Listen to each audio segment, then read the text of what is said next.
我再说最后一次，大夏精美，神明静心。老赵，这有点难搞啊！你小子给我滚到后面去，等我扛完了才到你。今天就让你见识见识，什么才是真正的守夜人。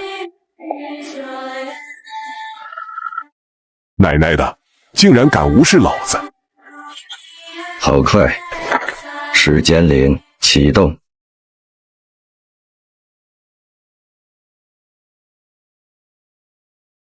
林轩，快退！地是天，天是地，一见的恶臭啊，已消失不见。这个禁区能够混淆我的五感，让我产生空间错乱的感觉。五感被混淆，连最基本的方位都无法辨别，这怎么打？不管了，拼一把。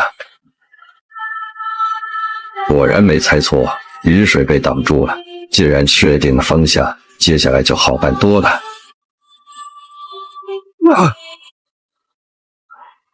时间铃还剩20秒，必须尽最大可能削弱它。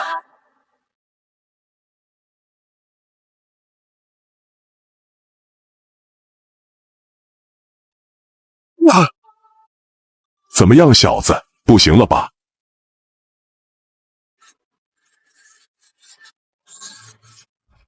要不是老子没法觉醒禁区，你早就死了800回了。赵空城，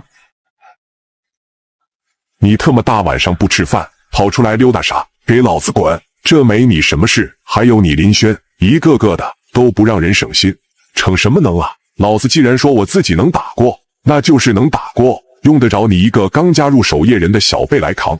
这一次还是要留下遗憾吧。虽然能将老赵收进尼泊龙根，能将他复活，可是这心里仍不是滋味。老赵，干啥子？如果我说我能复活你，你信吗？信，反正都要死，为什么不信？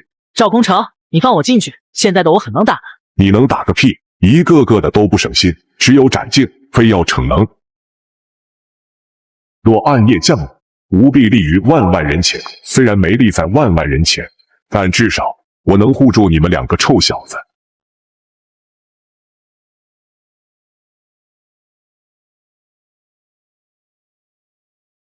尔敢！竟然是敏生闪月，序列083的敏生闪月，我赵空城果然是个天才。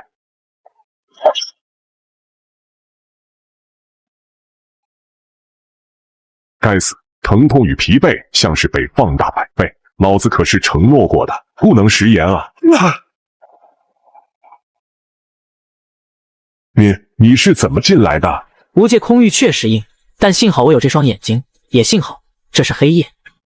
行了，不管你怎么进来的，给我站到林轩身边去。2只小兔崽子，我可以帮你。可以，但要等我砍完这一刀。2个兔崽子，接下来这一刀看好了，可千万别眨眼。为什么？这一刀会帅。老赵，跟我说什么来着？还是得靠我吧。不知道这次血脉程度能提升多少？奶奶的，你只是捡了个漏而已，西瓜还不是老子砍下来的？怎么样，2个臭小子，刚才那一刀，老子帅不帅？帅！奶奶的值了，2个神明代言人都说老子帅。这次虽然没护住万万人，但老子起码护住了你的小家。还有林轩这个喜欢逞能的蠢蛋，也不算辱没了。文章后面的话。我是暗夜冢里，我必立于万万人前，横刀相援，血染天穹。我的身后不仅有万万人，还有那孩子的全世界。你不过也就是个普通人，什么英雄啊！赵空城，我这个人最不想欠别人人情，你就下了我的全世界作为交换。你的世界，我替你守10年。晚辈林奇言，送赵空城将军。开始！你要往何处去？魂归来兮。不对啊，距离赵空城死去还不到1个小时，灵魂消散的应该没有这么快才对。难道赵空城的灵魂被其他人收走了？或许可以借助黑王的血液以及尼伯龙根中的力量，让老赵成为4大君主之一，比如天空与风之王。林轩此次与赵空城击杀穿境鬼面王，尼德霍格血脉提升 8%， 获得新能力炎灵吸血莲，能掌握领域内一切细小的声音，同时还能将领域内的空气化为急速旋转的碎片，正好弥补了我的感知力与攻击手段。算算时间，老赵也该醒了。死后的世界是这样的，感觉也没什么呀。有人吗？别喊了，就你一个。你也死了？你不是在冥界，而是在尼伯龙根，所以我这算是被你拉进尼德霍格的神国了。确切来说，这是我的神国，你可以理解为我就是尼德霍格，尚且没有成长完全的尼德霍格。奶奶的，这该不会是我死前的某种幻觉吧？老赵，我把你从死神那里抢过回来，你是不是该感谢我？来，叫声林哥听听。奶奶的，给爷爬！就算被你救了又怎样？这鸟不拉屎的破地方，啥都没有。那你试试用禁虚呢？早啊，各位。李一飞，你怎么在这？林七爷，你不是参军去了吗？还有林轩，你不是说你转学了吗？这个不重要，倒是你为什么在这里？我目击了一起神秘事件，我们班上一位名叫刘小燕的女同学，把教导主任拐到角落，然后变成一只怪物，把主任吞了下去。你小子也真是幸运，目睹了这种事还能活下来。原著中，李一飞是2周以后才来报的警，结果对方现在就来了，看来是发现有人调查自己，坐不住了。其实，就算今天李一飞不来，我们也是要行动的。昨晚，红英跟随那位王子涵回到家，发现他家的人都变成了李一飞描述中的怪物。小南、林轩、林七夜，你们3个今天跟红英一起过去，务必找出对方本体，将其击杀。李一飞，这里只有你亲眼见过那只神秘，你也得去。如果这次顺利，我可以给你一个加入守夜人的机会。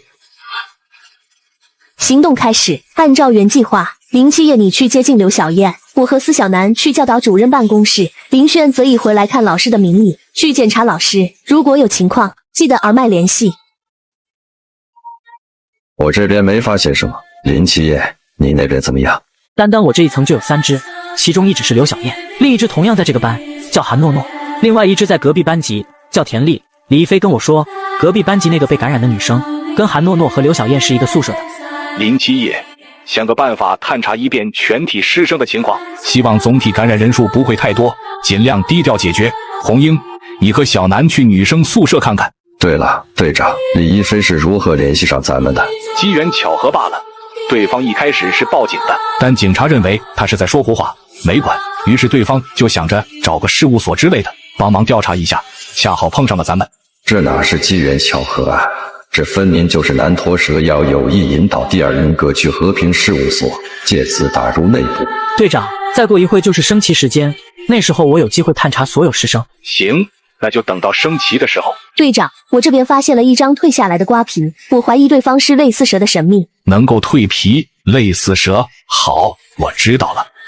冷轩，你去资料库里查查看，看看有哪几种神话生物是蛇形的，会蜕皮，感染能力强，能将吞掉的猎物变成同类。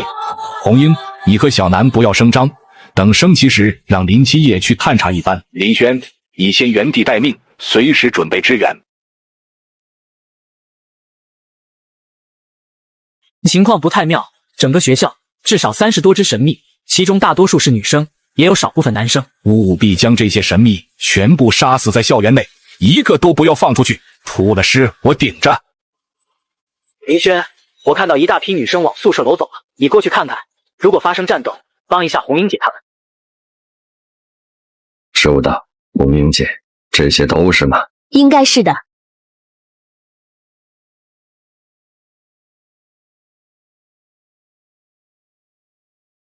你们3个还不走在这里干什么？不要命了！还有你这个小伙子竟然到女生宿舍了，像什么话？你哪个班的？我要告诉你班主任。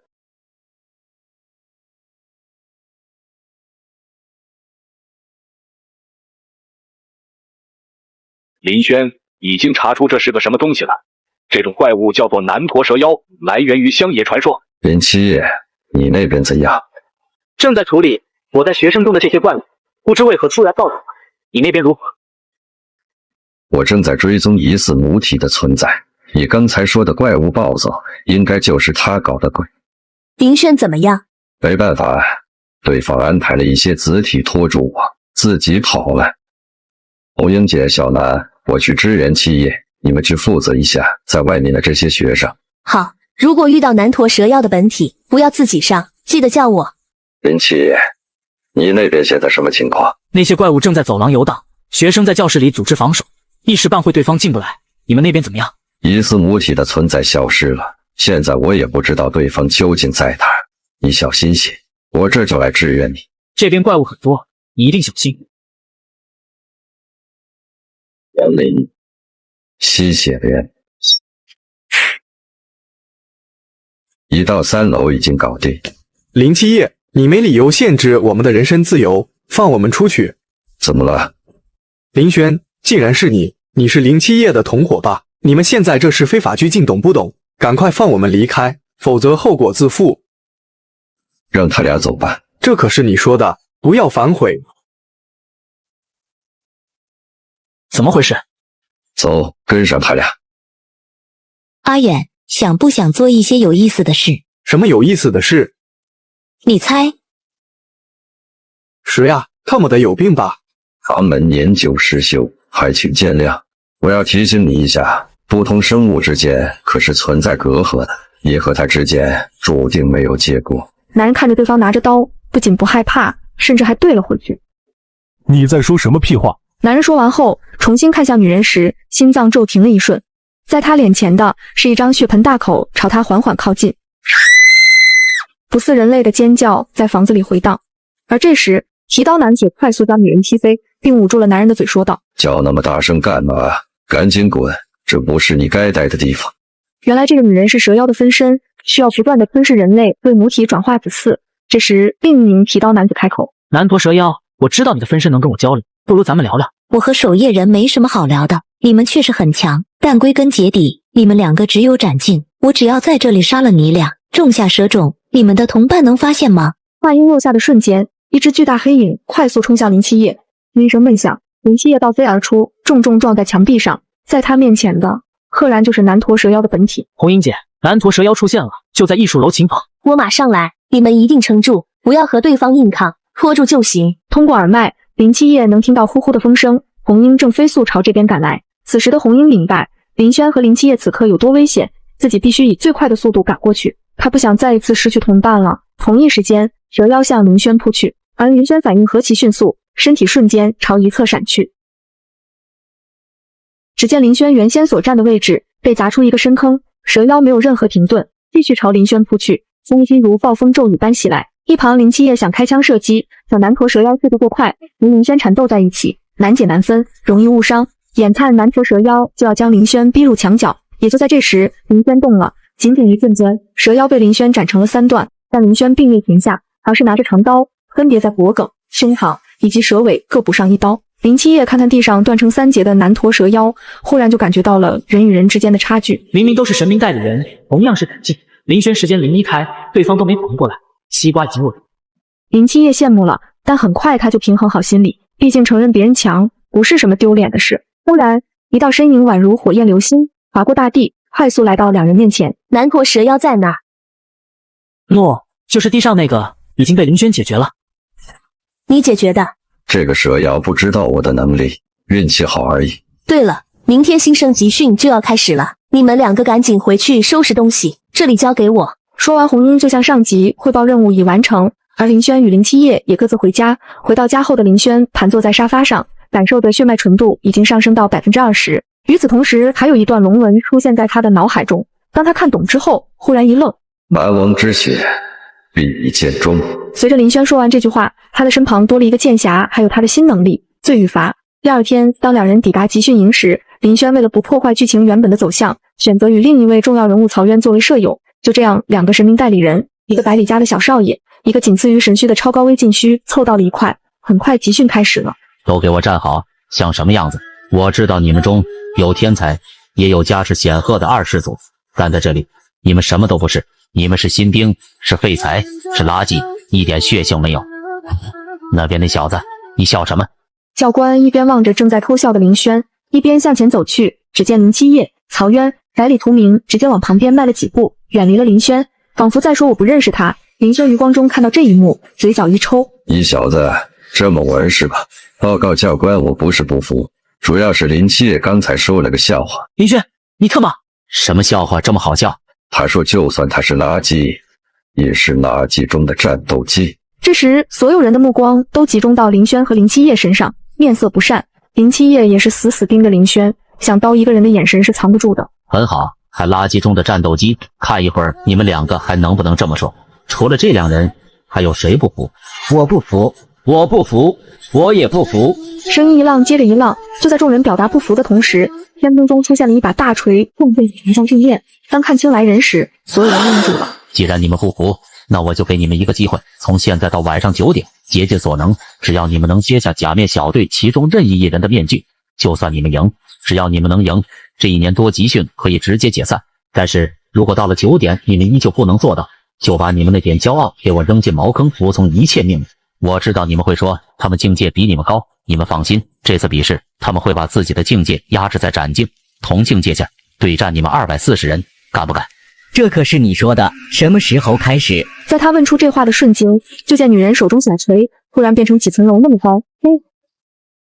现在已经开始了。在女人动手的时候，林轩已经往外跑去。林七夜同样注意到林轩动向，没有任何犹豫，就追着林轩跑去，同时还不忘抓着一旁的百里胖胖。片刻之后，林轩手持2把刀，从一个仓库内走出，林七夜3人紧随其后。就在这时，一个女声从众人后方传来：“我叫茉莉，能否一起组个队？”见对方看向自己，林轩开口道：“我和他们是一起的，不介意带上他们吧？组队的话，加我一个如何？”只见从仓库里走出来个青年，他也是最先跟随林轩脚步开溜的人。这人的劲虚是超高危，欢迎多一个人，多一份力量。林七夜的话音刚落下，林轩便冲向沈青竹，在谁都没反应过来的情况下，林轩一刀砍向他的身后。只听当一声，那处空地显出一道戴着面具的人影。林轩回头看着发呆的众人说道：“揍他啊，愣着干啥？”沈青竹回过神后，一马当先冲向月轨，茉莉紧随其后，而林七夜走到林轩身旁。你不上？不上，这场比赛的性质就决定了咱们没法赢。要是真赢了，还怎么叫新兵？难道你觉得就这些家伙能上战场吗？但林七夜也深知，这种能用特殊小队来磨练自身的机会可不常有。想到此处，林七夜冲向月轨所在的方向，而月轨已经重新化为月光隐藏起来。可下一瞬，只见月轨举刀格挡，嘴里骂骂咧咧地说道：“兄弟，开了吧，这怎么打？”也就在这时，假面小队其余4人赶到，恐怖的压迫感压得众人喘不过气来，唯有林轩、林七夜和曹渊3人面色如常。林轩，咋办啊？咱们好像被这几个家伙包围了。还能咋办？我数到3，咱们朝漩涡的方向突围。那家伙一看就是个逗比，肯定很好搞定。喂，少瞧不起人啊！什么叫我是个逗比？其余人见漩涡被拖住，立刻向外奔去。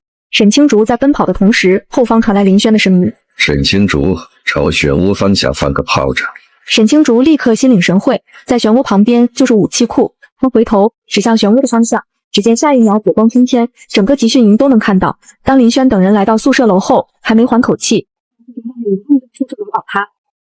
怎么说？直接动手吗？没法拖了，不能让他们这么容易就摧毁宿舍楼。我去对付蔷薇。那我去对付漩涡。不，漩涡交给我。你确定？让他去吧。林七夜看了曹渊一眼，对方的禁虚或许是除了他和林轩以外，这个小队的最强战力。行，那我去对付天平。还剩下2个。王烈交给我。就你一个吗？我一个就够了。你一个人，那可得小心了。古不古战战高高，关不关万事寻求，就怕就爱大姐，只为将身身身的右手，爱人长比多，要赢要似水温柔，谁在乎谁出春秋，一身勇爱何惧风飞沙，北拜。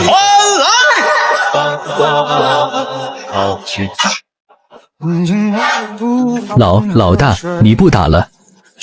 我输了。老大，你刚才回溯了时间。对，我动用了斩境以上的力量。王面看着林轩，刚才那一下，如果对方瞄准的是要害，只要他不想死，就必须动用斩境以上的力量。但林轩没有这么做，就像他从没想着要攻击面具一样。走吧，时间到了，我欠他个人情。比试结束，哪怕到最后，你们也没有任何一个人能把假面小队的面具给揭下来。既然你们输了，就履行承诺，把你们那该死的骄傲给我扔进茅坑，全体都有。解散。想啥呢？这么入神。在想米迦勒为什么会选择我？谁知道呢？或许是王八看绿豆看对眼了。米迦勒之所以选择林七夜，是因为灵宝天尊和对方做了一个交易，当然这是不可能告诉他的。行了，别想这么多。如果你真有什么使命，总有一天你会知道的。总教官，女儿上钩了。我当主神教有多厉害，这就忍不住了，吩咐下去，让这些菜鸟放假4天，按原计划进行。七夜，他们竟然给咱们放假了，为啥你俩一点都不高兴？这次的放假太突然了，明显冲着咱们3个来的。哪3个？你我还有林七夜，2个神明代理人，再加上你这个百里家的少爷，足够某些人铤而走险。所以，教官们这是想化整为零。如果待在集训营的话，容易波及到其他新兵，而且这样一来，只能被动的等待敌人出招。胖胖，你不带东西吗？没必要，学生活用品的话，再买一套不就行了？万恶的有钱人来了！什么来了？袭击来了！导弹速度快到了极致，也就是在炸弹爆炸的瞬间，世界仿佛被按下了暂停键。这还愣着干啥？赶紧挡住炮弹啊！你想死不要拉上我。这是时间铃。离开集训营后，所有人的境界都提升到了持境，林轩的时间铃也从单体加速变成群体加速。行了，别想那有的没的，赶紧干活。林七夜瞬间收回思绪，张开了从黑夜女神尼克斯那获取的至暗神虚，将所有的炮弹消除后，林七夜只感觉眼前一黑，直直朝林轩倒了下去。林七夜，醒醒！林七夜睁开眼后，映入眼帘的是熟悉的天花板，这里是红英的宅子，也是自己住了1个月的房间。哟，醒了，恭喜你，手术很成功，已经变成女孩子了。你怎么会在这？废话，咱俩都是136小队的，还是我送你回来的，我当然在这。对了，我跟洪教官说，大巴上那些都是你做的，他还想给你发奖章来着。那你呢？不要说我的事，他们不知道我的时间铃能让别人进入时间加速状态，而且我信不过他们。好，我明白了。行，既然你没什么事，我就先回去了。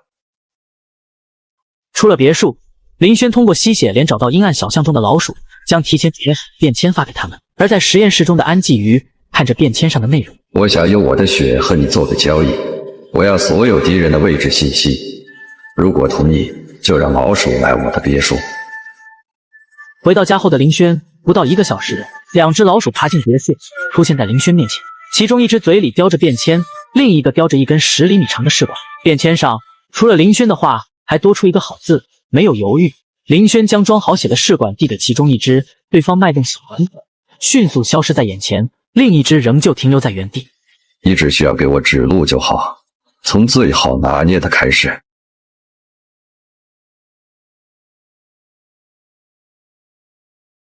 协议怎么做？小子，这一刀你要看好了。为什么？因为这一刀会很帅。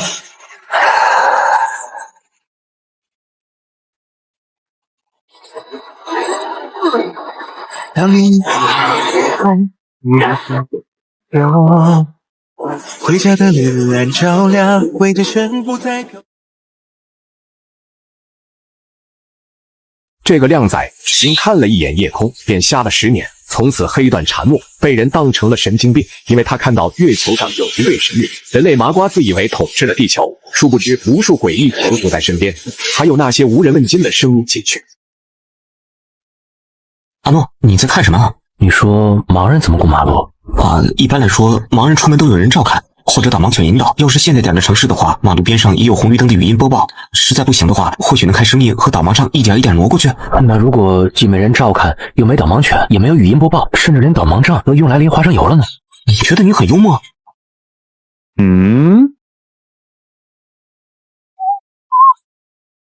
哎，你看那个人好怪啊，眼睛上蒙着这么多，能看得见路吗？你没看到他手里的导盲杖吗？人家本来就是盲人，好吧？哎呀，这都什么年代了，盲人基本都戴墨镜了，谁还大热天的用布缠着眼睛啊？就不怕捂得慌吗？就是，而且你见过哪个盲人不用导盲杖走路，反而用来扛东西的？哟，现在的年轻人真会玩啊！哥哥，我扶你过马路吧。他不是盲人，他一定看得见。我懂了，他在 cos 盲僧。废，一天天的就知道玩游戏，谁他妈闲着没事干，在大马路上 cos 盲僧，不要命了？再说，盲僧遮眼睛的布是红色的，这靠的也不像啊！你还说我？闭嘴！哦，我知道他，没错，我表弟啊，还在上小学的时候，听说他们那个学校有个学生出了意外，眼睛出了问题，只能用黑段查目，据说还有精神方面的问题。精神问题？那也都是10年前的事情了，说不定人家已经痊愈了。不过当时那事儿啊，好像闹得挺大的，没几天呢，那学生就退学了，据说后来转到了盲人的特殊学校里。话说，那到底是什么意外，竟然能让人失明又出现精神问题？不会是中邪了吧？唉，不知道，不过听说是比那更离谱的事儿。哎，是个苦命人，他叫什么名字？好像叫林七夜。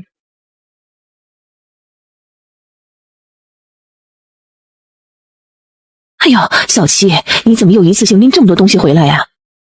哎呀，这么一大桶花生油，你这孩子是不是又乱用政府的补贴了？哎呦，姨妈，政府给残疾人的补贴就是用来生活的，我用来买油是物尽其用。胡说，这钱呢是留着给你上大学用的，怎么能乱用呢？我可跟你说啊，姨妈打工挣的钱其实够养活我们仨了，你别自己乱掏钱，听着没有？哎，这么大一桶油，还是牌子的，这得花不少钱吧？哎，不对呀，这么多东西你是怎么带回来的？哦，路上碰到几个好心人帮我带回来的。好啊，看来社会上啊还是好人多呀。哎，你有没有好好谢谢人家呀？谢过啦。哎，姨妈，阿进呢？他在阳台上写作业呢。啊，对了，今年精神病院那边例行复查的医生来了，在房里歇着呢，你去给人家医生看看。姨妈先去做菜，好的叫你们。你好，我是阳光精神病院的医生，我姓李。以前不都是韩医生来吗？韩医生去年就已经高升到副院长了。哦，不好意思，因为我也是刚来，对你的情况还不太了解，我先简单的了解一下。姓名是林七夜，对，今年17岁，对，病历上说你是10年前双目失明，同时因为一些问题被送到我们医院的。对，你是不是改过名字？没有，为什么这么问？看来是我想多了。你看，你是在10年前失明，那时候你正好7岁，你的名字又正好叫林七夜，所以我以为你是在失明之后改了名字。没，我从来没有改过名字，在我生下来之前，我父母就给我定下了林七夜这个名字。那还真是挺巧，确实挺巧。病历上似乎没有详细讲述那场导致你失明和精神失常的意外。方便的话，能跟我说说，并不是有意冒犯，更多的了解病人，才能更好的为他们治疗。当然，如果你不想说的话，我也不会强求。没有什么不能说的，只是你未必会信，甚至你还可能把我再抓回精神病院去。不要把我们的关系认定为医生和病人的关系，这只是朋友间正常的聊天，不会到那一步的。就算你跟我说你是被太上老君拉进了炼丹炉里，我也会信的。小时候我喜欢天文，然后呢？那天晚上我躺在老家房子的屋檐上看月亮。你看到了什么？月兔吗？不，我看到了一个天使，一个笼罩在金色光辉中的长着6只白色羽翼的赤天使。赤天使？对，他在干嘛？什么也没有，他就像是一尊金色的雕塑，坐在一座庞大的月球坑中央，抬头看着地球，像是在守望。姐，你知道月球离地球有多远吗？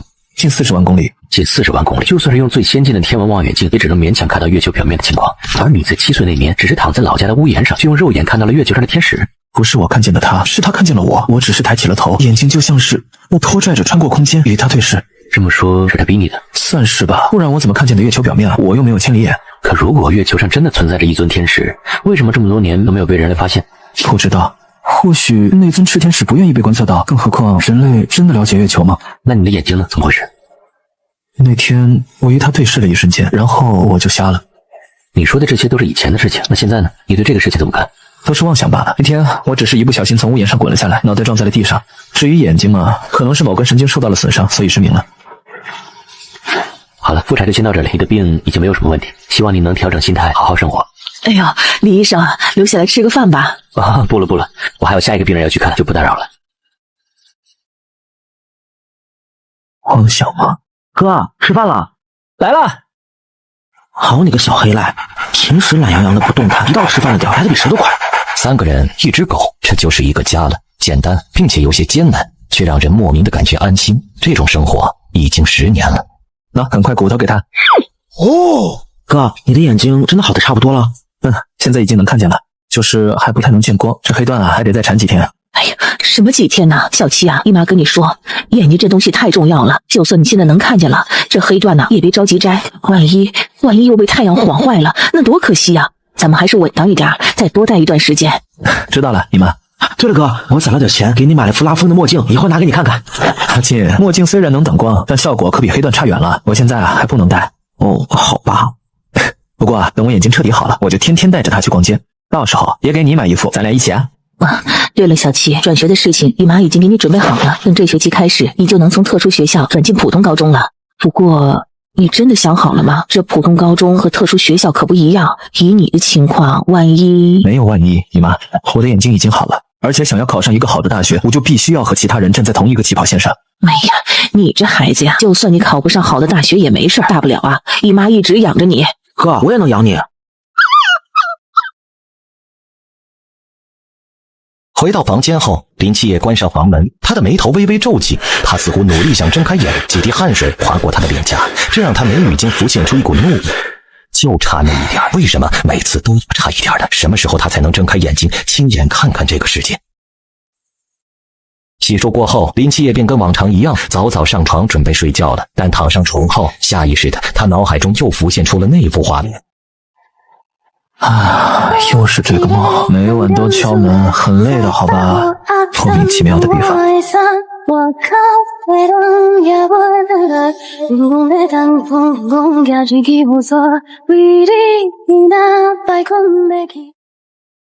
哎，你看那个人是我们学校的吗？怎么眼睛上蒙了一层布啊？穿着我们学校的校服，肯定是我们学校的。他手里还握着导盲杖，看来是个盲人。奇怪，以前怎么没见过？应该是这届新高一的吧？爷说眼睛上缠着几圈黑布，看起来还挺帅的。可是盲人怎么上课？我们学校好像没有特殊班级吧？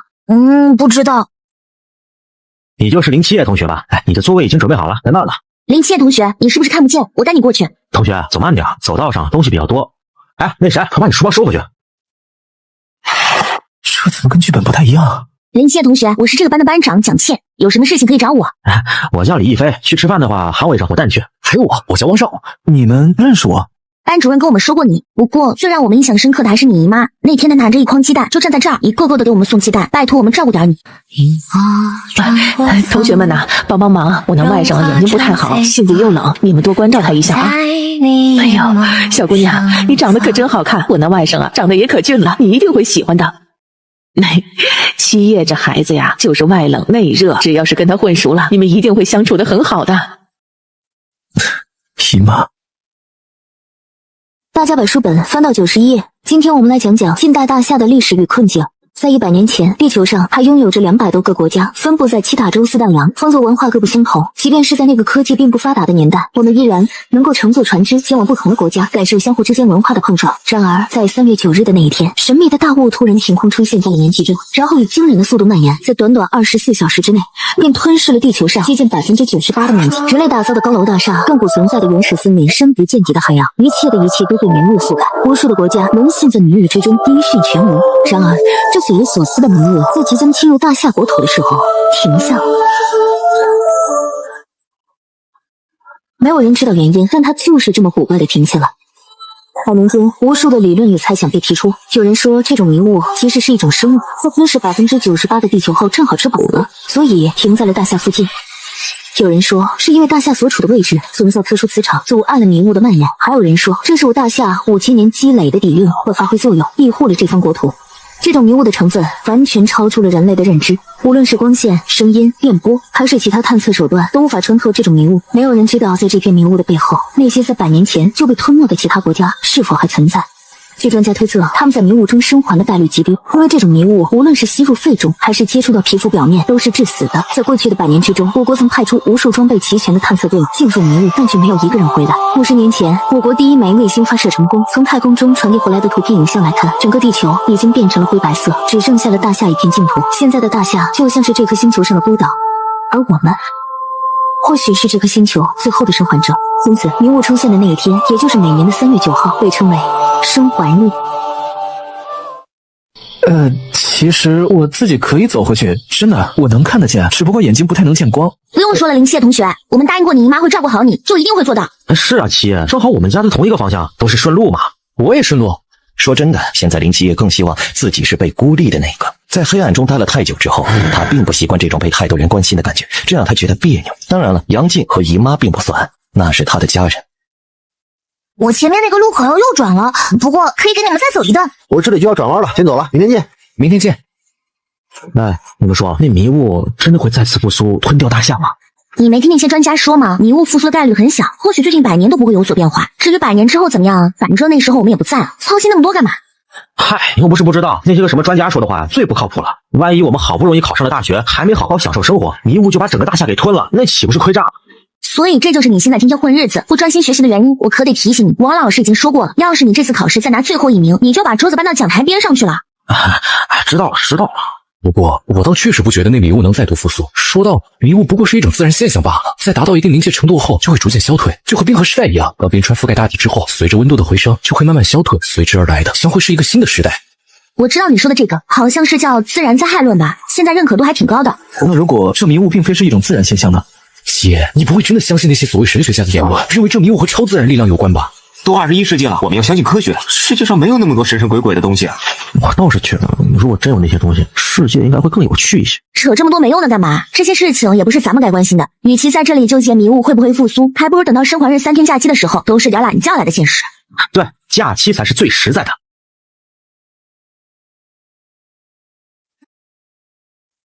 就是这儿了，队长，第3块告示牌已经就位。收到，开始吧。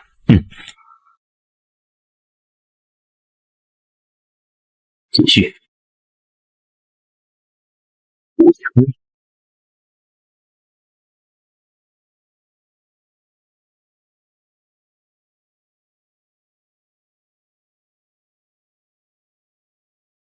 鬼灭人速期行动开始。又被掏空了。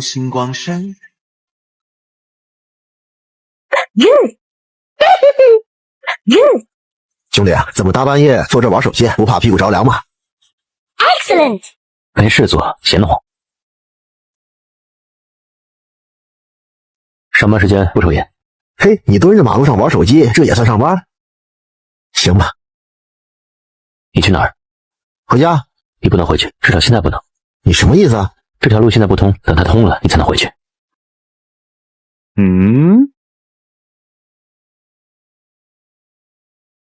我操！溜了。赵工程，到，队长，出了点问题。出什么事？这批鬼灭人中仅剩出了1位鬼灭王。鬼灭王，趁我们围剿其他鬼灭人的时候，暴起重伤了红影，从下水道逃出了禁区的范围。他往哪个方向跑了？我去堵截他。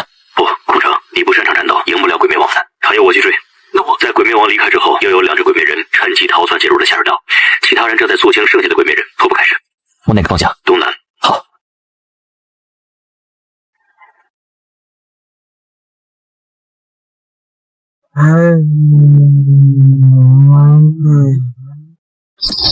行了，我要从这拐弯，我先走了。王少，我没记错的话，你家是不是在老城区旁边啊？对啊，怎么了？没什么，你回去的路上记得当心点。你有话就说，别说到一半就憋住，弄得人心里怪难受的。听说最近老城区不太平，有变态杀人狂。变态杀人狂？真的假的？当然是真的，这事你们可能不知道，最近几天在老城区内已经陆续死了10几个人了。10几个人啊？不可能！要真有这么大动静，新闻早就报了。怎么不可能？我跟你们说，这事发生的蹊跷，上头有人强行把风扇按了下去。要不是我爸在警察局上班，我也不知道这事儿。蹊跷？什么蹊跷？据说死的那些人整个脸都被爆掉了，脸上啊只剩下一团血淋淋的残肉和突出的眼珠，手法极其残忍。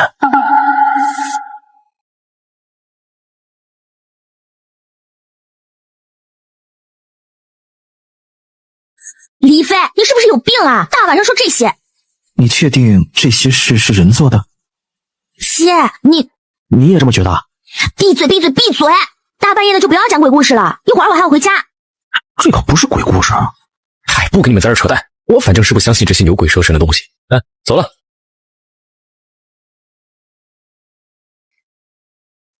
哼！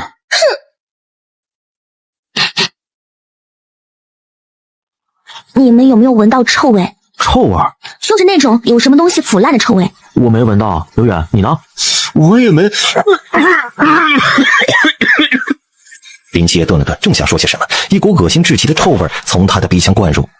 这种感觉就像是一块腐烂了10几天的肉丢进了化粪池，又跟臭鸡蛋混合在一块，仅仅是闻到就让胃液在剧烈翻滚着。我去，什么玩意儿这么臭啊？不知道，但从味道的传播方向来看，似乎是从那里传来的。我的臭！老城区外围，变态杀人魔诡异的恶臭和尖叫声，不论怎么想都不对劲儿。他在原地一直犹豫了半晌，在做了一番心理斗争之后，无奈叹出一口气，最终还是拎起了手中的导盲杖往向导冲去。蒋倩，发生了什么？怪物在渴望上的脸。好！怪物！救命啊！来人呐！怪物！到这时，似乎所有人都已经忘记了林七夜残疾人的这个身份，已经完全把他抛在脑后的。不要回头！这样。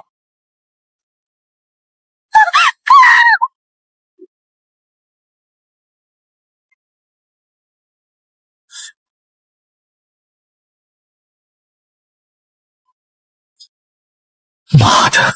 为什么又是我这么倒霉？小时候爬个屋檐都能看到吃天使，看瞎了眼又从屋檐上摔下来，又让人以为摔出了精神病，在精神病院住了1年。现在老子终于熬出头，马上准备好好学习，参加高考，迎接崭新人生的时候，就碰到了你这丑八怪！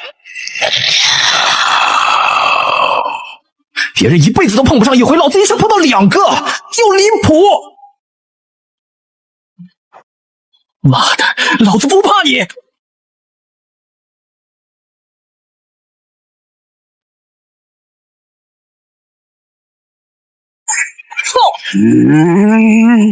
我不服！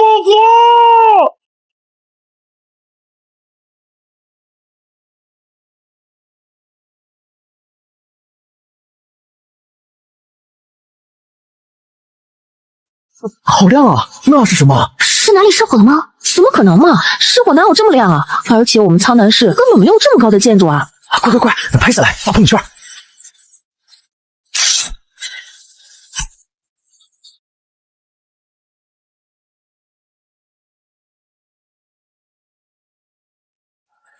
无界空域回收完毕，何以叫后勤的人来打扫战场了？老赵呢？追那2只逃溜的鬼灭人去了。是我们疏忽了。别这么说，红影，谁也不知道在这群鬼灭人中竟然藏着一只鬼灭王。队长一个人面对鬼灭王应该没问题吧？当然没事，别忘了队长可是3境穿境的强者，不会有事的。只希望那2只逃走的鬼灭人不会造成普通人的伤亡吧。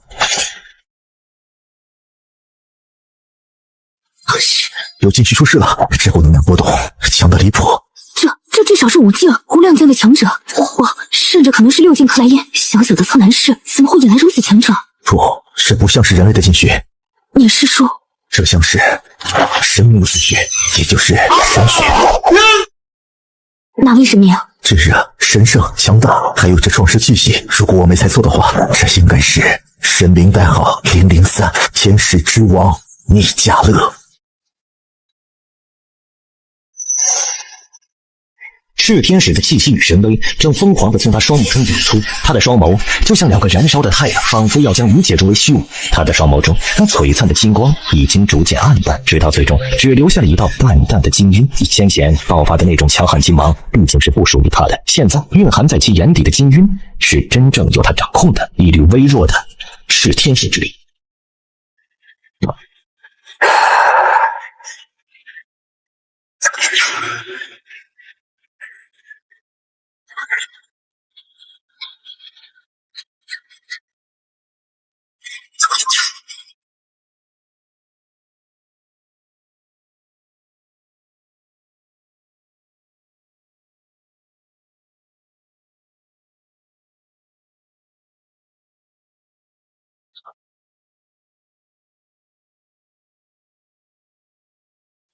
逃离的2只鬼面人肃清完毕，让后勤组来打扫战场吧。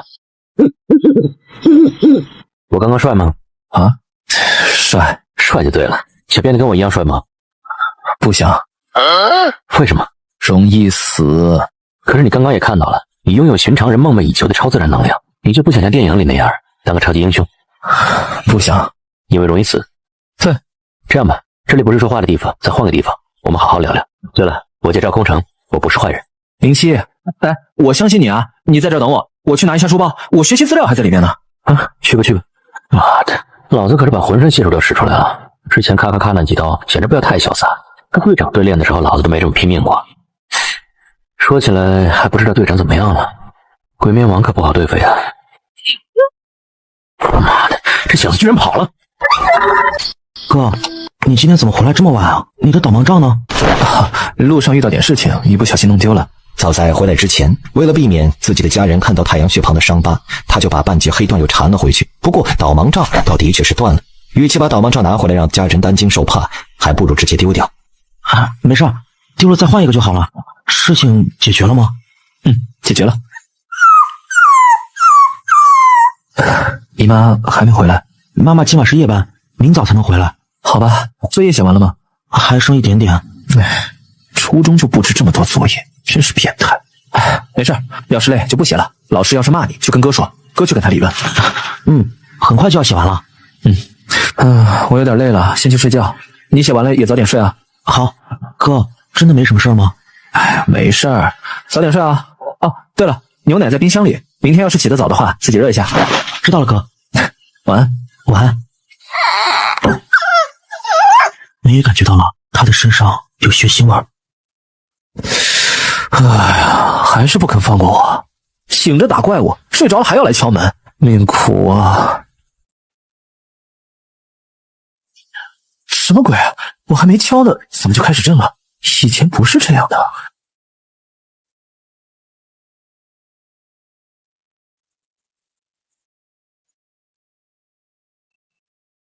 左边是病房，右边是活动区。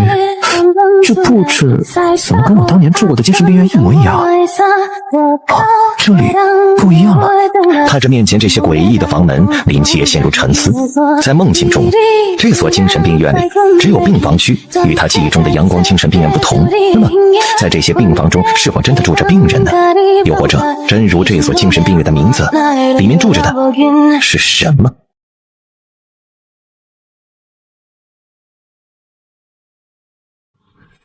在这座诸神精神病院中，有着6间病房，却只有第1间的房门是能够被打开的。还是说，就好似被敲了5年的大门一般，林七现在的力量只能够打开第1道门呢？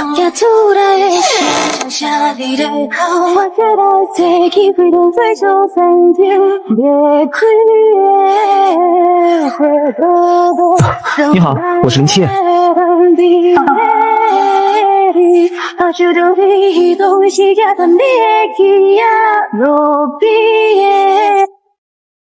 病人尼克斯，任务：帮助尼克斯治疗精神疾病。当治疗进度达到规定值1%、50%、100%后，可随机抽取尼克斯的部分能力。当前治疗进度0%。尼克斯虽然他不太懂神话，但黑夜女神尼克斯作为古希腊神话中的5位创世神之一，他还是听说过的。这可是站在神话体系最顶端的那几位神明之一。尼克斯，这是神明。可是，是什么样的存在才能让黑夜女神变成精神病？如果说按照墙壁上的文字所说，现在的林七夜是需要试着来帮对方治病的，可他究竟到底什么病呢？林七夜作为曾经的精神病患者，对于精神病是知道一些的。从大体上说，精神病可以被分为抑郁症、强迫症、精神分裂，还有妄想症等等等等。听得见吗？终于找到你了，我的孩子。我孩子？可我的母亲可能大概是个人类，而不是黑夜女神。不，万一……等等，这外国的黑夜女神怎么说的一口中文啊？对，这是我梦，我能听懂神的语言，似乎也不奇怪。或许这就是脑电波传输信号。我的孩子，你原来还活着，我终于找到你了。修普诺斯，我的孩子，原来你也在这里。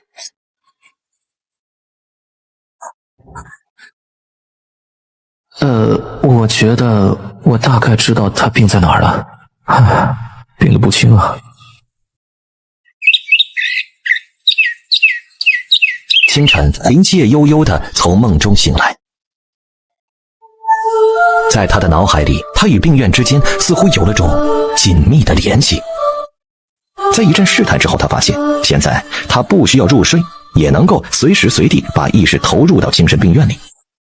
他立刻就能感觉到精神病院里发生的一切，不过那5个被封印起的病房是仍旧没办法探知到其中的。此时在第1间病房里，尼克斯对旁边的空气自言自语，没有细听，也不知他到底在说些什么。治病啊，治病！我也不是医生，该怎么帮他治病呢？老赵，你这是怎么了？是不是昨晚受伤了？看这神情，失恋的可能性比较大呀。我操，小赵，不会你老婆要跟你离婚了吧？别瞎说。我真的那么没有魅力吗？切，不是啊，我是很认真的在问你们啊。空城哥，受刺激了？算是吧。哎，我昨晚碰到了那个金色禁区的拥有者，那个疑似炽天使代理人的家伙。是不是很强？他什么人？你们想多了，只是个普通高中生。那克莱因级别的力量波动，应该只是炽天使在他身上留下的力量残余。他现在还是个刚刚踏入斩境的新人，还以为苍南市来了个克莱因级别的强者。不过也是，如果那个极度危险的神真的选择了代理人，而且还成长到了克莱因级别，高层不可能不知道。不管怎么说，炽天使选择代理人并赐下神谕，这是大事，要赶紧跟高层汇报。对了，老赵，你既然碰到了他，那他人呢？这么重要的人，你没有带回来吗？他跑了，他跟我说去拿书包，然后趁着我出神的时候跑了。跑了？队长，你没事吧？我没事，但鬼面王跑了。我昨晚一路追杀鬼面王，到北面城外的郊区和他打了一架，他受了重伤，后来不惜自伤本源，强行逃生。这么说，鬼面王现在可能已经逃出苍南市了。不一定。说说吧，小南。苍南市的位置较偏，离附近的城市距离也比较远。队长昨晚和鬼面王在北面的郊区战斗，除了苍南市外，那里距离最近的城市也有数十公里远。那怎么了？鬼面王受了重伤，在没有恢复力量之前，根本跨越不了这么远的距离。而鬼面王如果想要恢复力量，只能靠吃人，也就是说，他一定还会回到苍南市。没错，可苍南市这么大，我们根本不知道他会从哪里出现。下水道，鬼面人很喜欢钻下水道，而且鬼面王之前就是通过下水道逃跑的。在连接北城郊区的下水道就只有一条，也就是说，鬼面王出现的地点很可能就在这条下水道经过的某处地方。马上派人沿着这条下水道搜索，这次绝不能让他跑掉。收到。对了，还有一件事，一定要把炽天使的代理人带回来，他的潜力太大了，绝对不能落在古神教会的手里。从某种意义上来说，这件事的优先级比肃清鬼面王更高。这件事交给我，我一定要亲手把这小子逮回来。他不是跑了吗？你还能找到他？他穿着2中的校服，我今天就在校门口堵着，我信堵不到他。哥，你今天怎么不去学校啊？今天有点事，先不去了。姨妈还在睡啊？她1个小时前刚回来。哦，我知道了。来，一会儿早点去上学啊，不能学我。好的。喂，那边那傻小子，你等着后边的车了。强奸，说说吧，有什么毛病啊？我没什么毛病。没什么毛病，你来这干嘛？我没毛病，但是我有个朋友有很严重的精神疾病。你说那个朋友不会就是你自己吧？不，真的是个朋友。行，那你说说你不是你那个朋友啊，有什么病？具体有什么症状？这个可能有点不好描述。那你就把你自己当成那个朋友，我实际的表现一下。我的好大儿，爸爸终于找到你了。所以你那个朋友看到什么东西都像自己的孩子？对，还哭了很久，一直在哭。喜欢坐在院子里给花瓶和凳子讲故事。没错。睡眠怎么样？他不睡觉。不睡觉？你这个朋友病得不轻啊，我强烈建议你把他带到我们医院来住院治疗。他的情况比较特殊，没有住院治疗的条件。不能住院的话呀，那就只能先靠药物治疗了。我给你开几副药，你回去给他吃上。如果病情没有好转的话，一定要送到医院里来。开药，林七夜的表情也开始为难起来。现实中的药能带到脑子里去吗？对此林七夜也没试过，不过他觉得就算能带进去，这是凡人的药，神明能有救吗？医生啊，除了吃药，还有什么办法能治疗吗？你这个朋友的症状啊，属于重度妄想症，这种病症我见过不少了。之前有个男人很爱他的老婆，后来老婆出车祸死了，他就经常对着空气说话，好像看他老婆还在他的身边。这种病症多半是由于精神上受过巨大的创伤，潜意识里拒绝现实，从而给自己营造出他还在身边的虚假意识。如果能从并发原因角度入手，从心理上给予一定的治疗，也是存在好转的可能的。但如果没有药物辅助，很难。药物与心理治疗这两者是相辅相成的关系，你懂我的意思吗？从发病的原因角度，虽然听起来很有道理，可是对于一位神明的过去，他根本就不了解，无从下手啊。看来得多做些准备工作了。随后，林七夜接过了医生开的取药单，他却并没有选择去缴费去取药，因为他早想通了。先不说药物能不能带过去，就算能带过去，凡人的药也未必对神明就有效，没必要浪费钱。哎，你看那个大叔是谁啊？不认识，估计是哪个家长吧。我早上7点多进校门的时候就看到他了。我也看到了，他早上戴着副墨镜，穿着衬衫，手里拿着一杯咖啡，靠在墙边上。当时我还觉得他挺帅的。那他现在怎么跟乞丐一样，眼睛都红了？你们说他不会一直从早上待到了现在吧？不会吧，现在马上都10点了。谁知道呢？哦，对了，你们听说没？昨晚放学回家的时候，有2个学生遇害了。到底哪里出问题了？已经1天了，赵空城从早晨6点一直蹲到现在晚上10点，太阳都快把他晒傻了，脸颊到现在都红得发烫，愣是没见到那个小子出现过。昨天晚上他明明看到那小子穿的2中的校服，难道说这小子知道自己要来堵他，直接逃课不来了？那家伙倒是和那小子的体型有点像啊，有点儿……我操！此刻他是真想给自己2个耳光，那么多路自己不走，为什么偏偏要挑这条路呢？小子，咱们又见面了。你谁啊？我是谁？你还问我是谁？我是昨晚被你欺骗了感情，吹了大半夜冷风的无辜受害者。我告诉你，你少给我在这装蒜啊！今天你绝对跑不掉。行吧，你说去哪聊？跟我走。林七夜一直心里都很忐忑，而当他抬头注意到自己竟逐渐的接近一家情侣酒店时，你想干嘛？我告诉你啊，我有痔疮，你别乱来。你们这些男高中生脑子里装的都是什么？就找个地方聊天而已。聊天用得着去情侣酒店？你没看一路上那些人的眼神吗？我他妈都要尴尬死了。你懂什么？这里是安全屋，带你来没别的意思。再说，我看起来像是那种人吗？一间动感激情主题大床房，谢谢。哇哦！好，先生，这里需要您的身份证件，还有这位小同志，您的证件也出示一下。这是您的房卡，房间在3966，祝2位入住愉快。傻这样干嘛？跟我上去吗？别那么紧张，真的只是聊天。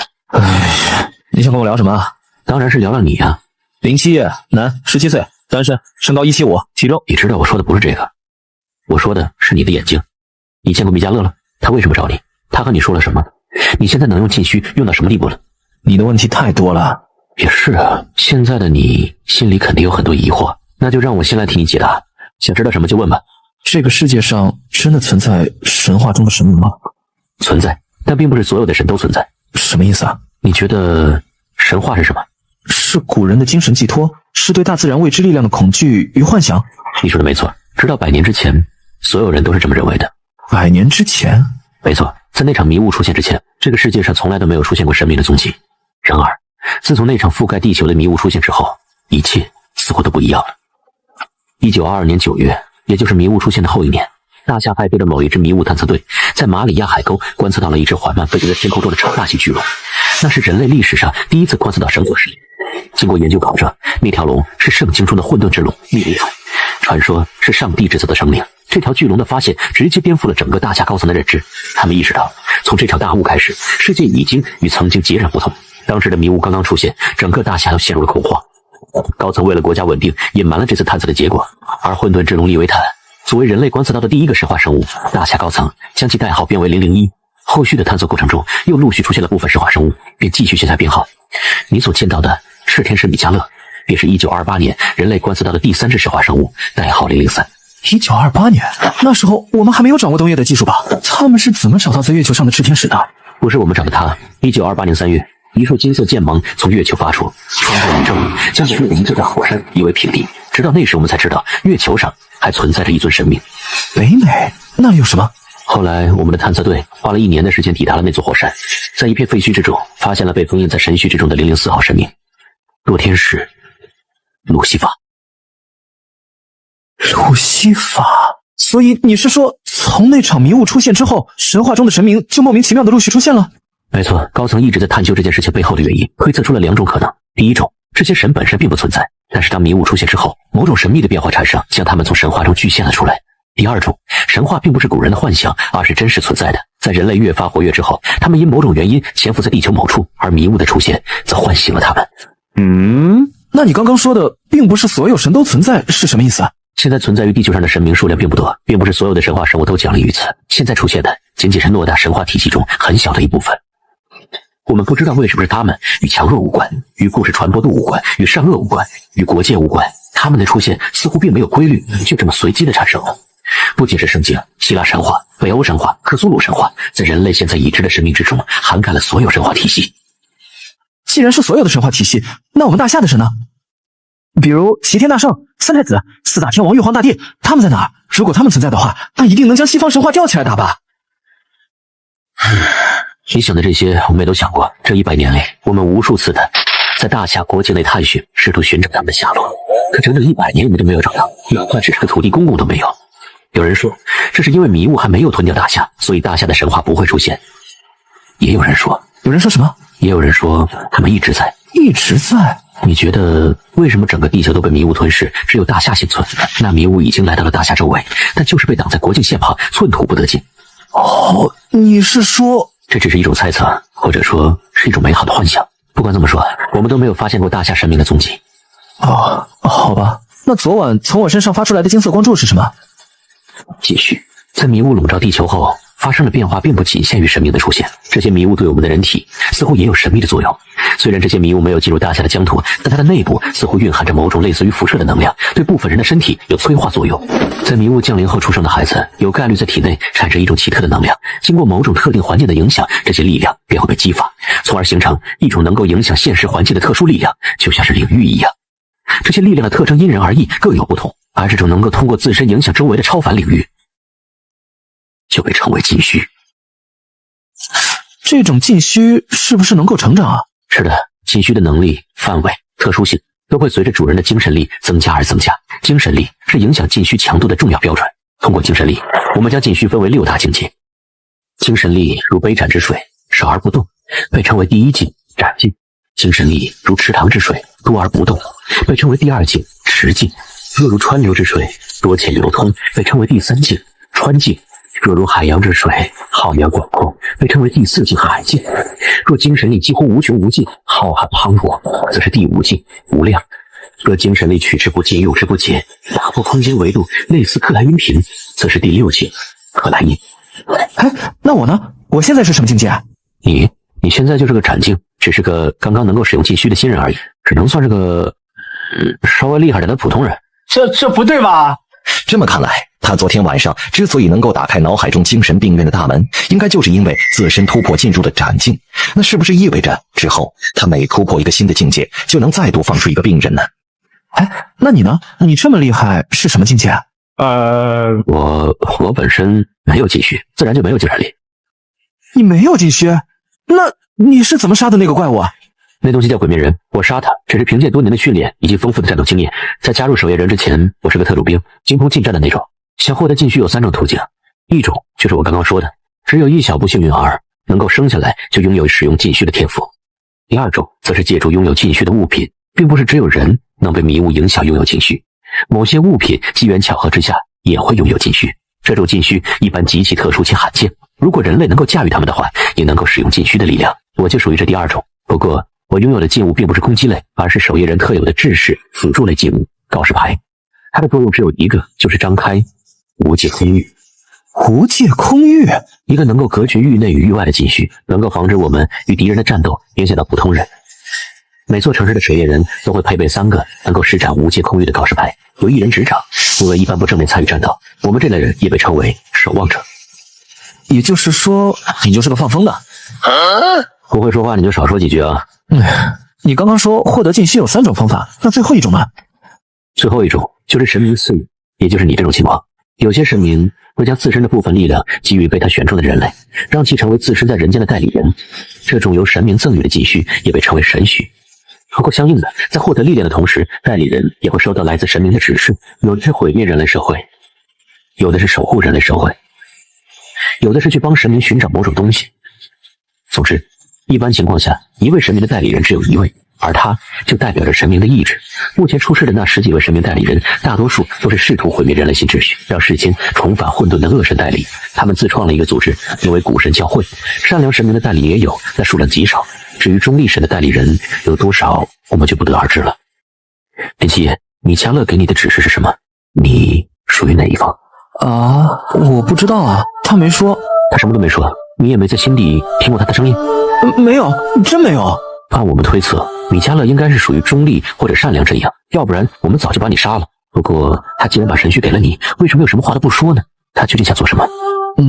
他想做什么我不知道，但是就算他给我下达了指令，我也不会去做。我不想掺和进这种乱七八糟的势力。大不了就把这双眼睛再还给他们。没事的话，我就先走了。不是，你等等，你问完了问题就要走了，我呢？你可以在这儿一个人激情。不是，我的意思是，你就不问问我吗？我是什么人？你是什么人跟我有什么关系啊？我为什么知道这么多？我的背后是一个什么样的组织？我们在做些什么？这些你都不好奇？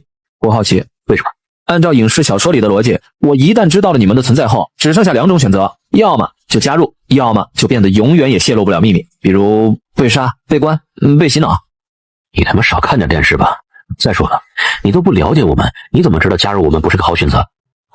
这么说，就算知道了你们的事情，而且选择不加入，我也不会有危险？当然不会，我们算是军人，最多也就让你签个封口协议。你说的那些纯属扯淡。那我倒可以听一听。1922年，在我们的探测队发现第一个神话生物，也就是混沌之龙利维坦之后，大夏高层紧急成立了一个军方组织，时刻准备应对神话生物的入侵，被称为137特别生物应对组。那时候我们的科技比较落后，而且对眼前的世界也一无所知，所以所谓的特别生物应对组只是个假把式，根本没有什么大用处。后来随着时间的流逝，我们观测到越来越多的神话生物，尝试着与其中几位建立联系，同时也发现了禁区的秘密，开始训练特殊的战斗人才。当我们发掘出的禁区拥有者越来越多，我们发现由于禁区拥有者出现的随机性，无法将所有人都纳入军方的范围，所以139特别生物应对组又逐渐向半军方半民间的特殊形式转变。现在我们将这个特殊组织称为守夜人。所以你们的存在是保护大夏不受那些邪恶神明的侵犯？准确的说，是所有神话生物。有什么区别吗？当然，之前我就说过，神话生物的出现带有随机性，与力量强弱无关。所以降临的神话生物并不仅是人们耳熟能详的那些强大神明，也有一些是存在于乡野传说或者小传中的弱小生物。你昨晚遇到的鬼面人就是乡野恐怖传说的一种，这个不具有灭世级力量，但是会对人类社会造成影响的神话生物，我们统称为神秘。原来如此。所以啊，我们也是军人，是保家卫国的军人，我们的存在就是为了防止大夏的人民遭遇苦难，这难道不高尚吗？难道不帅吗？很高尚，很帅，我很敬重你们，真的。那你我不去。为什么？我走不开，我还有很多事情要做。什么事能比保家卫国更重要？我有一个姨妈和一个表弟，姨妈年纪不大，但她为了阿静和我这个废人，没日没夜的在厂里上班，10年如一日，现在身体已经快不行了。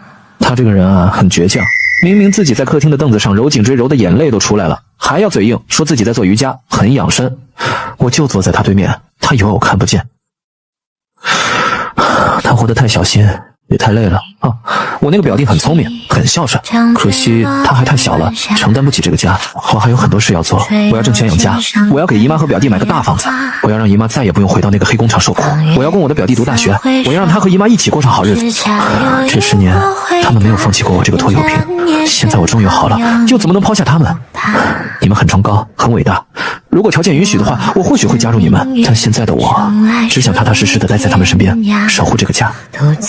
眼前这个普普通通的高中生竟会说出这样的一番话，这时他才意识到，自己先前试图调动少年郎心中普遍存在的那种中二和热血心理的行为，太可笑了。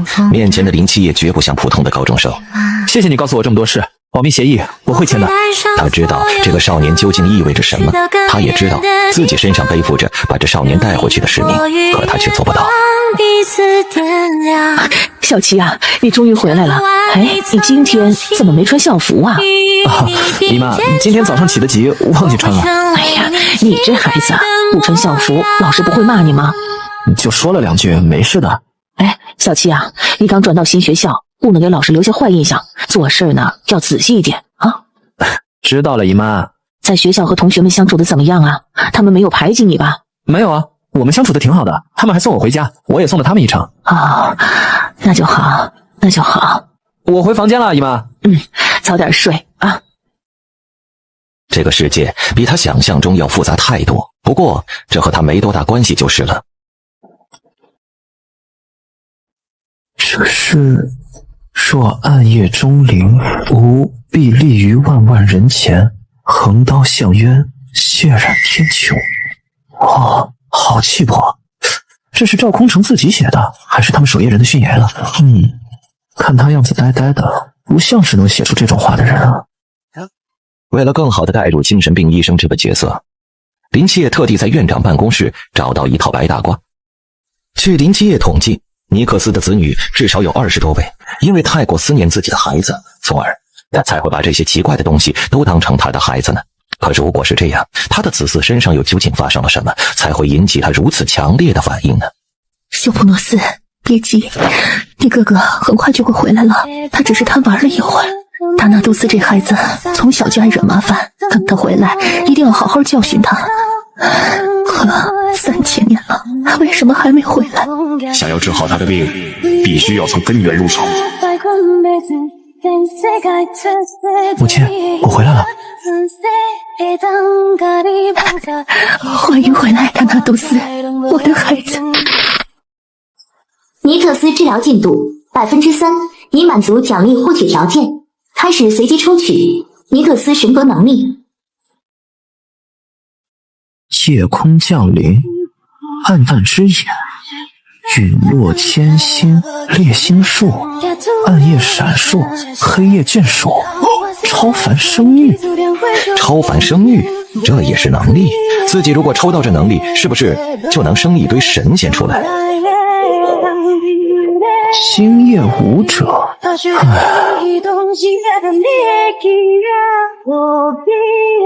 星夜舞者，在黑夜中，你的速度、力量、耐久、恢复能力均为平时的5倍。在黑夜中，你的存在不易被察觉。在黑夜中，你对其他生物的威慑力更强，你拥有了与其他夜行动物交流的能力。这个看起来逼格不高的能力，似乎是异常的强悍。别的不说，光是速度、力量、耐力皆为平时5倍，就已堪称为变态。达纳杜斯，这3000年你跑到哪儿去了？你知不知道我有多想你？这和他猜的一样。对现在的尼克斯而言，他连自己的孩子跟花瓶都分不清，又怎么可能认出林七夜是不是他的孩子呢？所以，当林七夜这个会呼吸、会动的人出现之后，尼克斯就如同是活过来了。他找到了新的精神寄托。达纳杜斯，你知不知道你弟弟有多想你？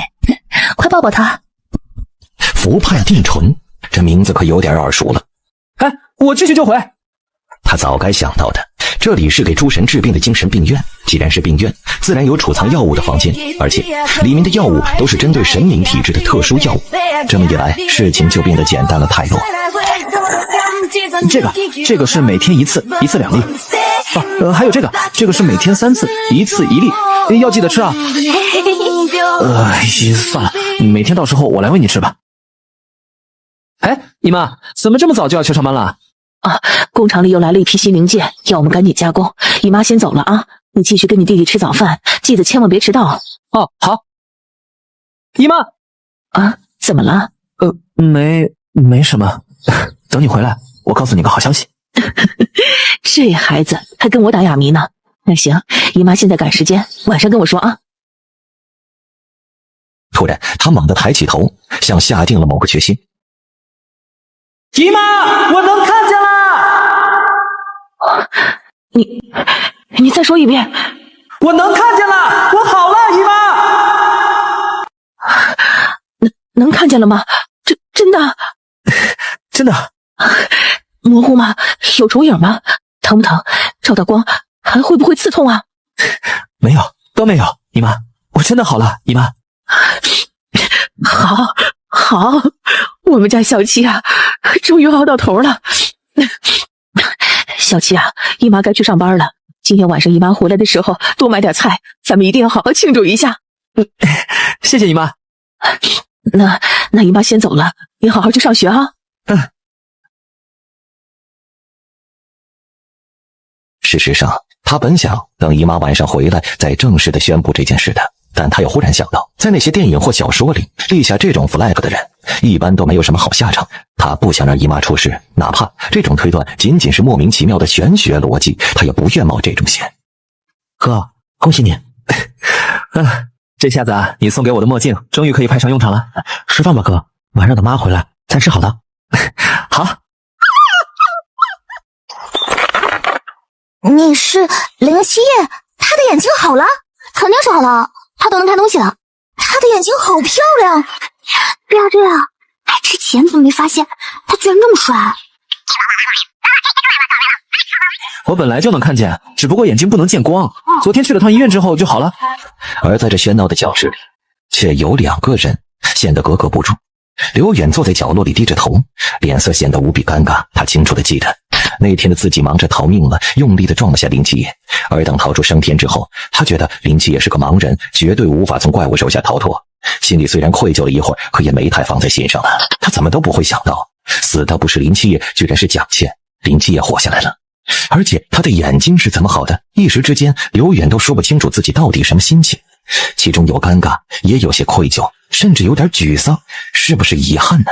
此时的林七夜是背对着刘远的，不过对方那精彩的表情变化却被他的精神感知看得一清二楚。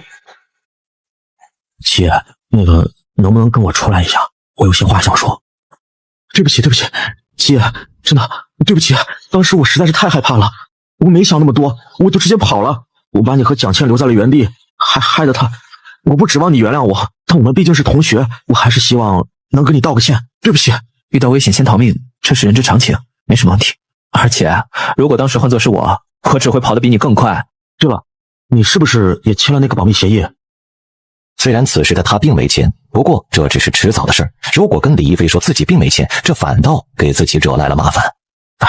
其实就算他们不让我签，我也不会说出去的。那个画面我一辈子都不想再记起来，更何况是签了协议之后，如果违反的话还要把牢底坐穿呢。我可不想亲手送葬自己的人生。其实我倒是希望能够加入他。你想加入他们？对啊，我在签协议的时候我就提出来了，我愿意放弃学业加入他们，可惜他们不要我。为什么你想加入啊？你的成绩虽然不怎么样，但不是马上就要被体育学院破格录取了吗？当个体育生多没意思啊！不，应该说当个普通人多没意思。加入一个神秘而强大的组织，默默地与潜藏在人类社会中的敌人战斗，立下数不清的功勋。等到这一切浮出水面的那一天，世人都将铭记我的名字。说话时，李一飞的拳头逐渐握得更紧，他显得极为的激动。这是多少男人的梦想啊！这才是有意义的人生啊！你想得太美好了，说不定你在第一次任务中就会牺牲，被怪物啃成8瓣，籍籍无名的被埋在深山之中。你的父母或许都无法得知你的死讯，你就只能这么孤零零的离开人世。七爷，你的想象也太血腥了吧？这不是想象，你刚刚说的那些才是。不管怎么说，反正他们不要我，我也没必要想这么多了。以后呀，只要老老实实的把这个秘密带进棺材就好了。该回去了，马上上课了。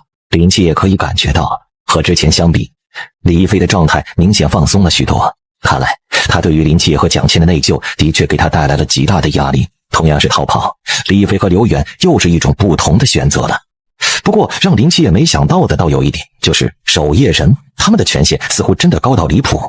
一般来说，连续死去2个学生，像林七和李一飞曾经和死者同行，那必定要接受警察的盘问。但此时距离事发后已经过去2天了，却仍旧没有任何人来找他了。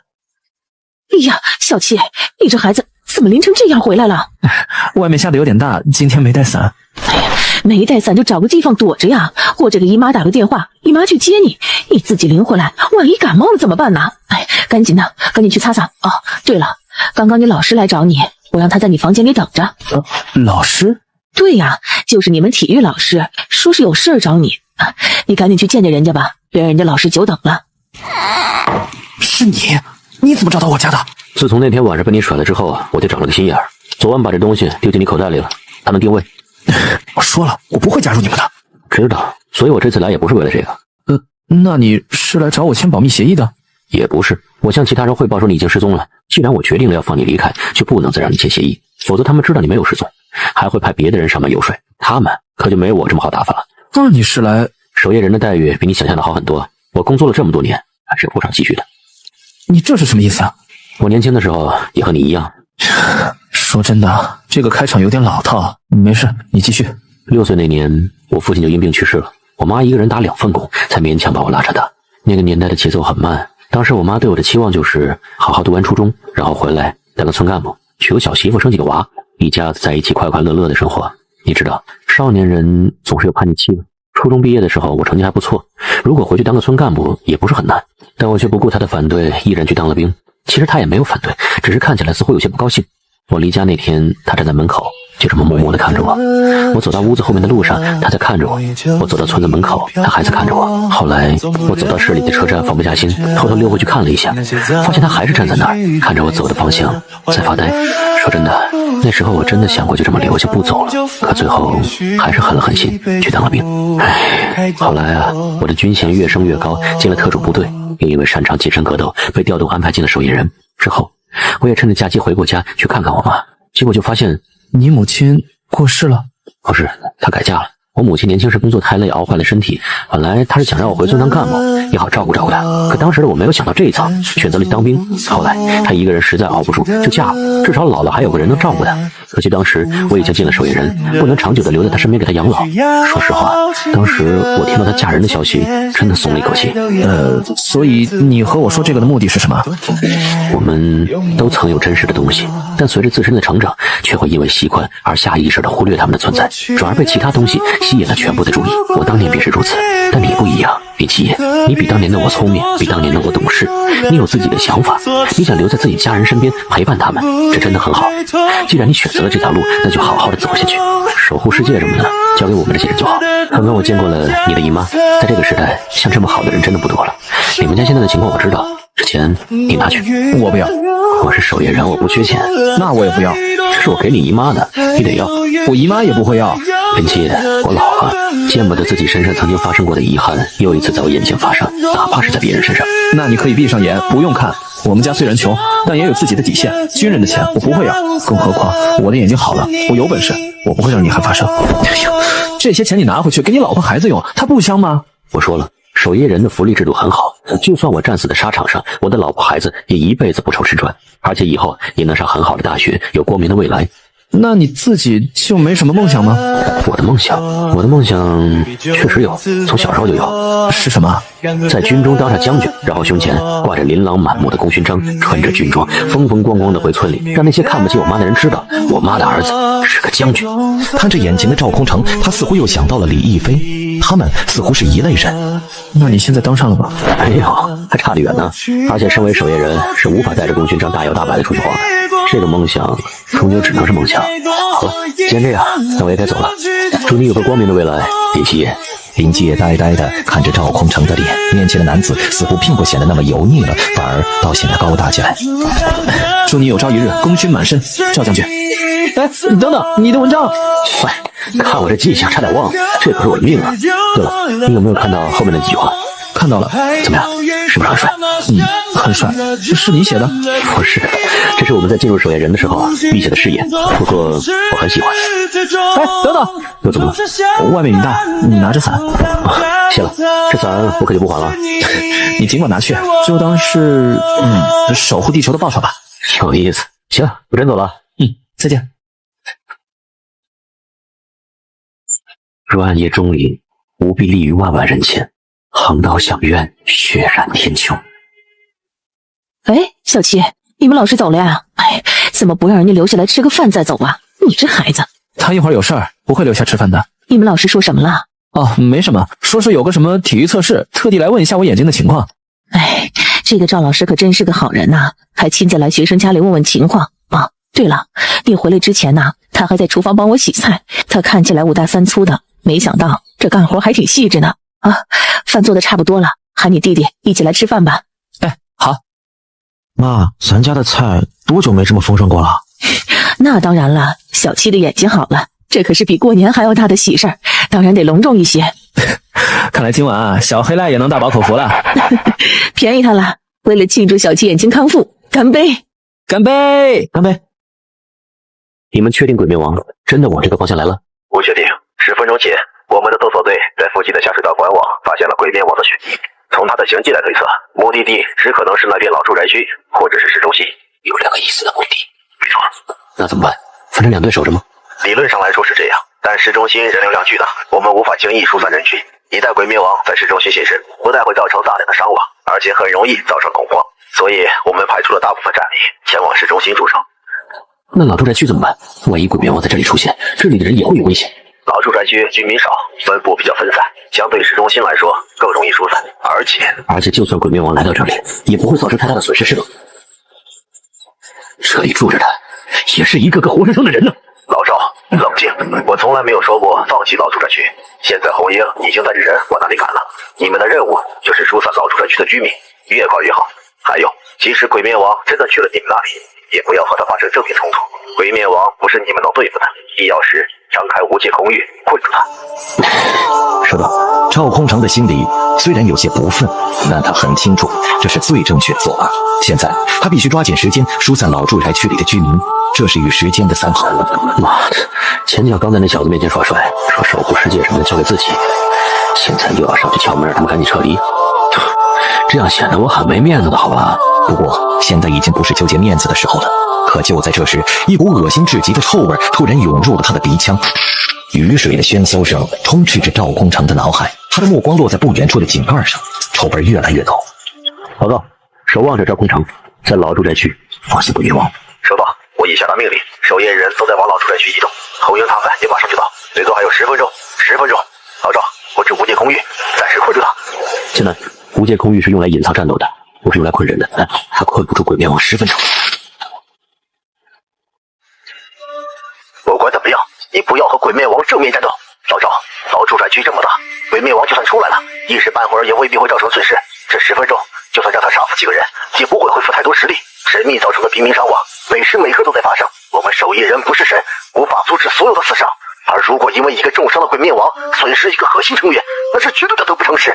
老赵，你听得见吗？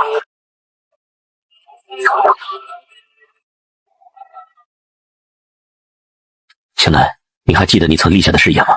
若暗夜中烈，吾必立于万万人前。这一次，我的身后没有万万人，可我的身后有那孩子的全世界。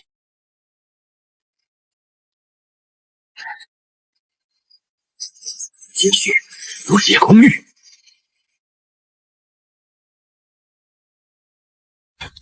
小七，别光吃蔬菜，也吃点排骨啊！你这孩子怎么这么心不在焉的？现在嘴挑了啊？有肉你都不吃了？阿静可能是作业压力太大了。哎，奇怪，小黑赖呢？平日里吃饭他最积极了，现在有了骨头吃，这狗影子都看不到了。你这小东西，今天这是怎么了？你这是怎么了？外面有什么东西吗？奇怪，什么也没有啊。星夜舞者给他带来了与夜行生物交流的能力，他还没用过，难得碰到一只蝙蝠，似乎可以试试。小七啊，你在那干嘛呢？快回来吃饭吧，这菜都要凉了。小七，哎，你这是要干什么呀？啊，突然想起来有点事，我出去一趟。哎呀，傻孩子，你说什么呢？这外面天又黑，又这么大的雨，你出去干什么呀？有事，很重要。那这饭呢？等我回来再吃。哥，外面雨大，还是别去了。不行，我一定要去。事情再重要，也会有人去做的。这个地球就算离开了你，也是照样转的。可有些事我非做不可。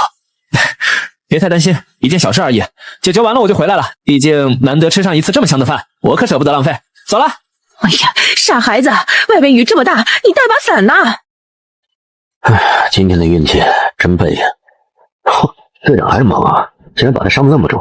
看来平时和我对练的时候放水了啊！穿技怪物，就算重伤也是变态技能，也不知道我在他手下能撑几招。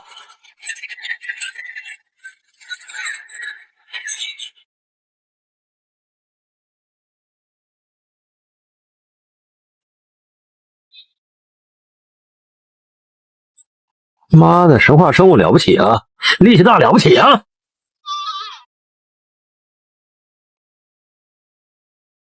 继续序列176，鬼面神灵。糟了，他竟然还能动用禁区，这下老子是栽了。禁区序列176，鬼面象帝，在禁区的范围内，能够欺骗境界小于等于自身的一切生物的感知。颠倒空间概念，在鬼面象帝中，上下、前后、左右都会随着鬼面王的意志随时改变。虽然在一定程度上可以靠自身意识与经验抗衡，但毫无疑问的是，在这禁区之中，自身的所有攻击手段都会受到影响，战力大打折扣。所以，除了同为川境的队长，其他所有成员都不能与鬼面王正面战斗，否则只会是死路一条。所以，队长就是在这片禁区之中，硬生生把鬼面王砍成了重伤。他也是个变态啊！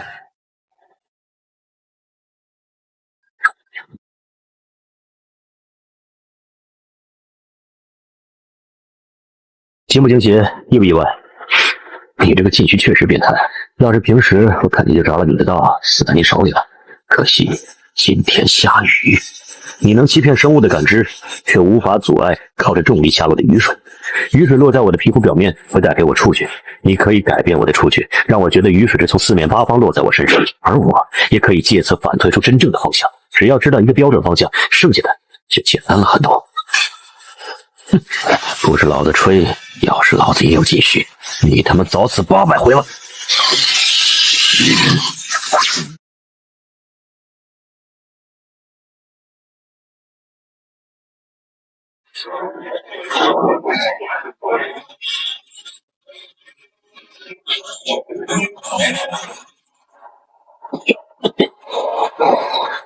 赵空城，赵空城，赵空城！这他娘的不是！赵空城，你别躲了，我知道你就在这附近。妈的，蝙蝠明明看到一个斗篷男跟怪物在这突然消失，怎么会没有啊？难道真是看差了？前方进行，是你什么时候立的这牌子？而且这布置也太古怪了些。他好像说过，他的禁区是隐藏战场的辅助禁区，好像叫什么无界空域。赵空城，我知道你在无界空域里，你快开开门，让我进去。你他妈大晚上不吃饭，跑出来溜达个屁啊！给老子滚！你管我出来干啥？我知道你跟那个什么鬼面人在里面打架，你放我进去，我现在也挺能打的。你能打个屁！这不是鬼面人，这是鬼面王。川境比你这个刚踏入斩剑的臭小子足足高了2个大境界，你个高中生拿头跟人家打吗？再说了，你小子不是一向怕死吗？现在怎么这么不要命的往前凑？赶紧给老子回家吃饭！今天老子把话撂着，有我赵空城在，这东西伤不了你们一家半根，好不好？哎呀，此一时彼一时，我虽然怕死，但是最欠不得别人人情。我们一家人在里面其乐融融的吃饭，让你一个人在这里跟鬼面王对砍，你想当无名英雄，我还不答应呢。要吃也得等杀完鬼面王，你跟我一块儿回去吃。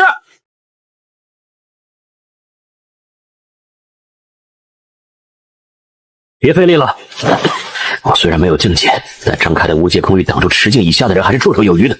想要进入这里，只有2种可能：要么我主动放你进来，要么只能等我死。你连我的无界空域都打不破，在这里面对鬼面王和送死有什么区别？这就对了嘛！快快回家吃饭。剩下的交给我们守夜人。文章是守夜人的生命，不仅是从信仰上，战斗中也是如此。在这枚文章的内侧安置了一个小针头，只要按下开关，它就会弹出来。而在针头的末端涂抹着一种名为鬼神饮的药物，这种药物刺入体内，会在短时间内燃烧一个人所有的潜能，能让本身就拥有禁区的人使用禁区的威力获得极大的提升。如果本身没有禁区，那鬼神饮也会强行刺激你的身体，催发出隐藏在生命本源中不曾显露的禁区。也就是说，在药物持续时间内，它能让没有禁区的人获得一种禁区，这是同归于尽的手段，也是绝境反杀的手段，也是那些没有禁区的战士们一生中唯一一次体会自己禁区的机会。我当万不得已不能使用。你知道我等这一天等了多久吗？男人嘛，总是向往那些超自然的力量，想着自己也有一天能上天入地，一拳开山，一灭云父。当了这么多年的守夜人，我一直在等待着自己禁区的觉醒，可惜现在我都已经40多了，还没见到自己的禁区。说真的，在守夜人里，没有禁区真的挺难混的。每次看到队长他们用禁区战斗帅到爆炸的时候，这心里总是酸酸的。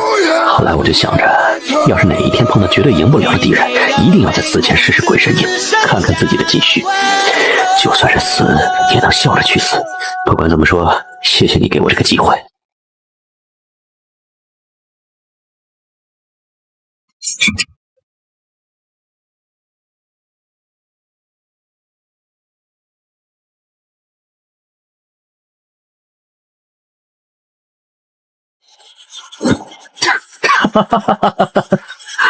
禁区序列083，灭生闪月。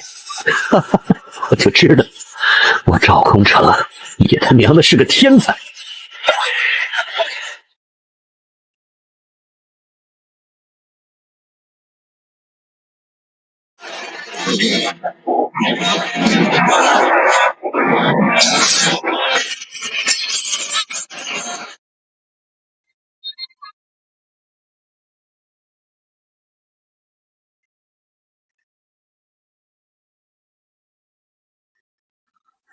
原来这就是禁区吗？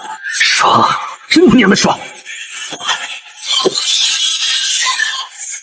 事实证明，他没有说谎。当他有了禁区之后，他能单杀鬼灭王800回。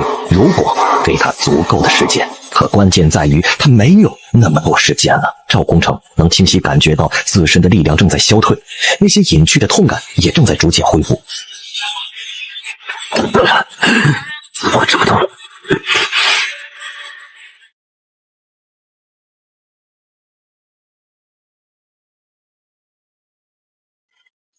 这是你怎么进来的？唉，不得不说，这个无界空域是真的挺硬的。不过幸好我有这双眼睛，能找到它最薄弱的点。也幸好现在是黑夜。你明明只是刚进入斩禁，怎么会有这么强的力量？不对，你没有武器是怎么破开无界空域的？说出来你可能不信，我瞪了他一眼，他就开了。也曾也时间真的一次又一次的回过。还说你没有禁区，这是人能砍出来的？别废话，给我推到一边去！我可以帮你打架。我知道，你先推到一边。一刀，我再砍一刀，这一刀砍完，你再来帮我也不迟。哦，小子，这一刀你要看好了。为什么？这一刀。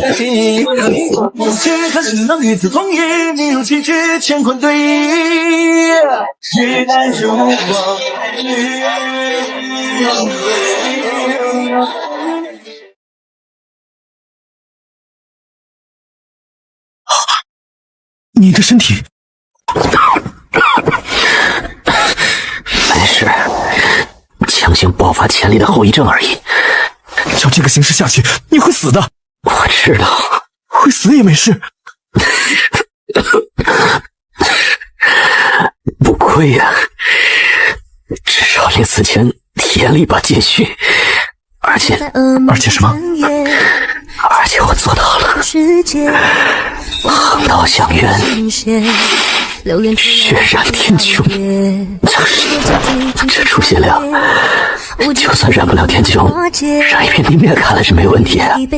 可是你的身后没有万万人，除了我，没有人看见你的努力，这样也值得吗？林七夜，老子一刀砍了鬼面王，你看到了吗？我看到了。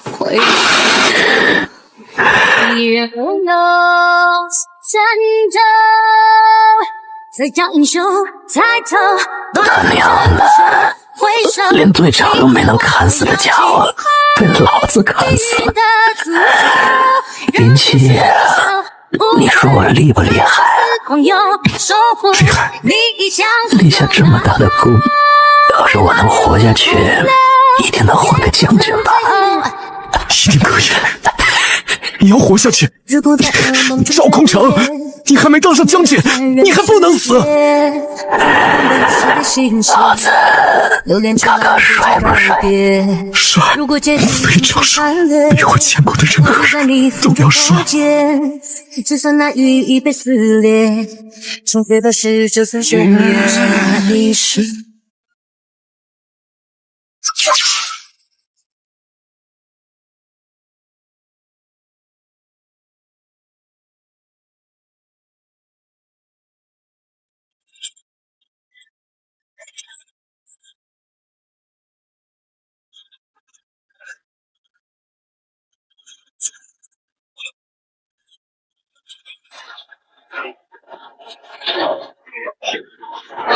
正如赵空城所说，以他现在的境界，面对鬼灭王就只有死路一条。如果不是赵空城用命砍废了鬼灭王，即便他有着炽天使之眼和星野武者，依旧不可能是鬼灭王的对手。这就是降临在这个世界的神话生物，这就是穿境。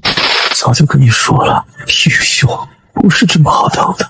你在这里赌上性命，打生打死，又有几个人知道呢？你知道吗？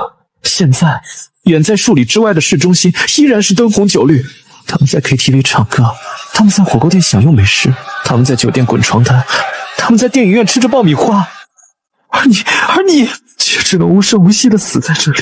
他们不会知道，在这瓢泼大雨之中，有个男人提着刀干翻了一只神话生物，也不知道自己能没心没肺开开心心的玩乐，是因为有人替他们献出了生命。你这样真的值得吗？你是不是觉得我很怕死？你错了，死我一点也不怕。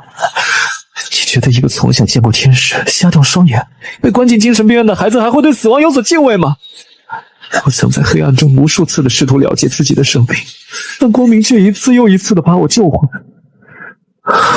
救我的光明，不是那些在都市里为欲望奔波、抱怨世道不公的所谓众生，是我的家人啊！众生不曾渡我，我又为何要用自己的性命去守护着众生？所以，我不愿当守夜人，但我这个人最欠不得别人人情。你救下了我的全世界，我又能为你做什么？我知道你的守夜人福利好，即便你死了，家里的老婆孩子也能受到最好的待遇，后事就更不用说了。守夜人肯定给你安排的体体面面，你也不缺钱，而且我也没钱，那我到底该怎么还你这天大的人情？我林七夜一生只对3个人有愧：为我奔波10载的姨妈，被我拖累10载的表弟，还有救下了我们一家3口性命的你。你救了我的全世界，作为交换，你的世界我帮你守10年。10年之后，无论是何光景，我与守夜人再无关系，我与众生再无关系，我还是会回到这个家，继续我原本的生活。这笔交易可还算公平？既然你不反对，就这么定了。姨妈，小七要走了，请原谅我的不辞而别，因为我怕回去了就再也不想离开。听说守夜人的待遇不错，在我卖命的这10年里，给的补贴够你们母子2人好好生活了。等10年之后，小七会让你们过上最好的日子。你的养育之恩，小七10年后再报。小南，我已经到老朱宅去了，老赵他在哪儿？在你前面2道楼之外的空地上。红英，你要做好准备。什么准备？我们在几分钟前就和他失去了联系，而且老赵的稳定定位已经好几分钟没有动过了。你别瞎说，也许他只是累了。红英，老赵的违章定位动了。我就知道他没有那么容易死。他在哪儿？他在缓慢的移动，他离你越来越近了。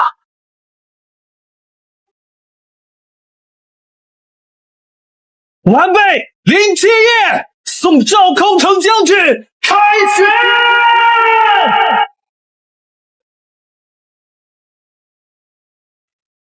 妈，吃饭吧。哎，你说说你哥，这饭吃到一半就跑出去了，这怎么到现在都还没有回来呢？该不会出什么事了吧？放心吧，他不会出事的，说不定是哥的那些同学见他眼睛好了，硬要拉着他出去吃饭呢。可是他出去没带伞呢。妈，雨已经停了。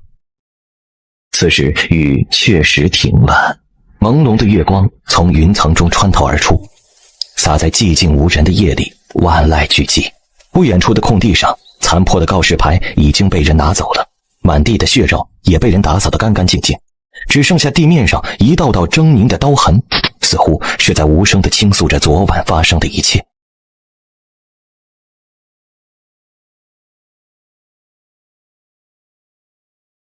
魂归来兮！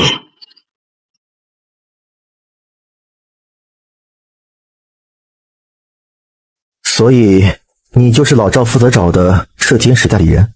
没错，我叫吴湘南，是驻苍南市守夜人焦36小队的副队长。靠在柱子旁边穿黑衣服的那个是队长陈木野。别傻站着了，介绍一下。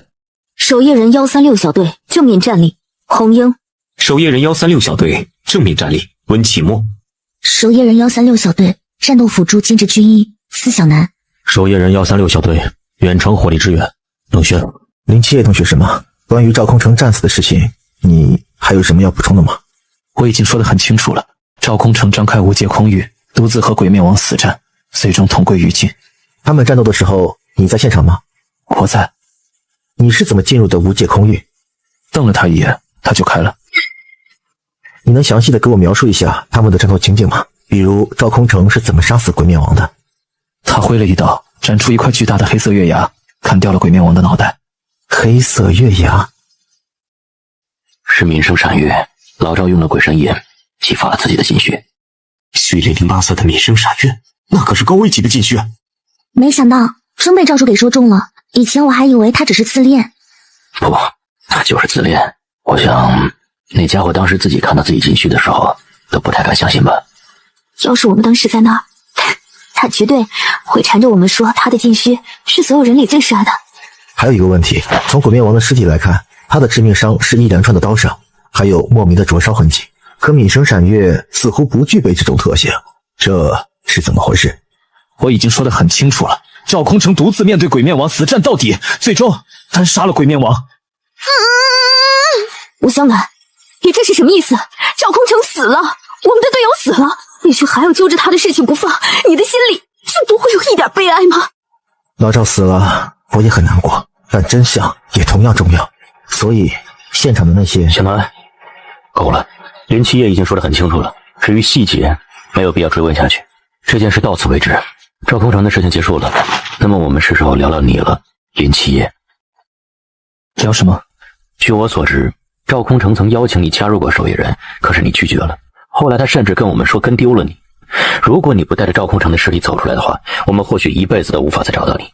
既然如此，你现在为什么想要加入守夜人？为了还他人情。人情？我和他有过约定，我会加入守夜人，但是我有一个条件。什么条件？我只会在守夜人待10年，10年之后我就会离开。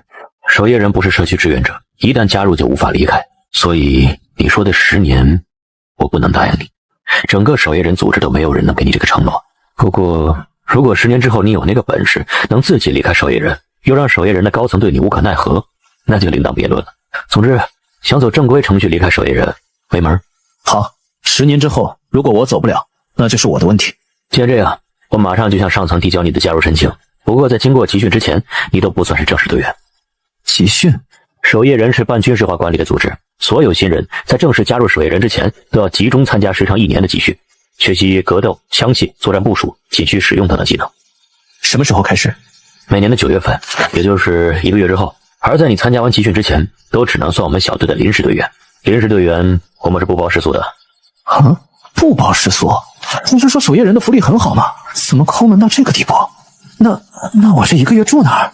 一旦回去，他99%的可能性都不会出来了。不过他肯定得通知一马，至少报个平安。所以他准备是要写封信回去，就说自己去参军，也能让他放心些。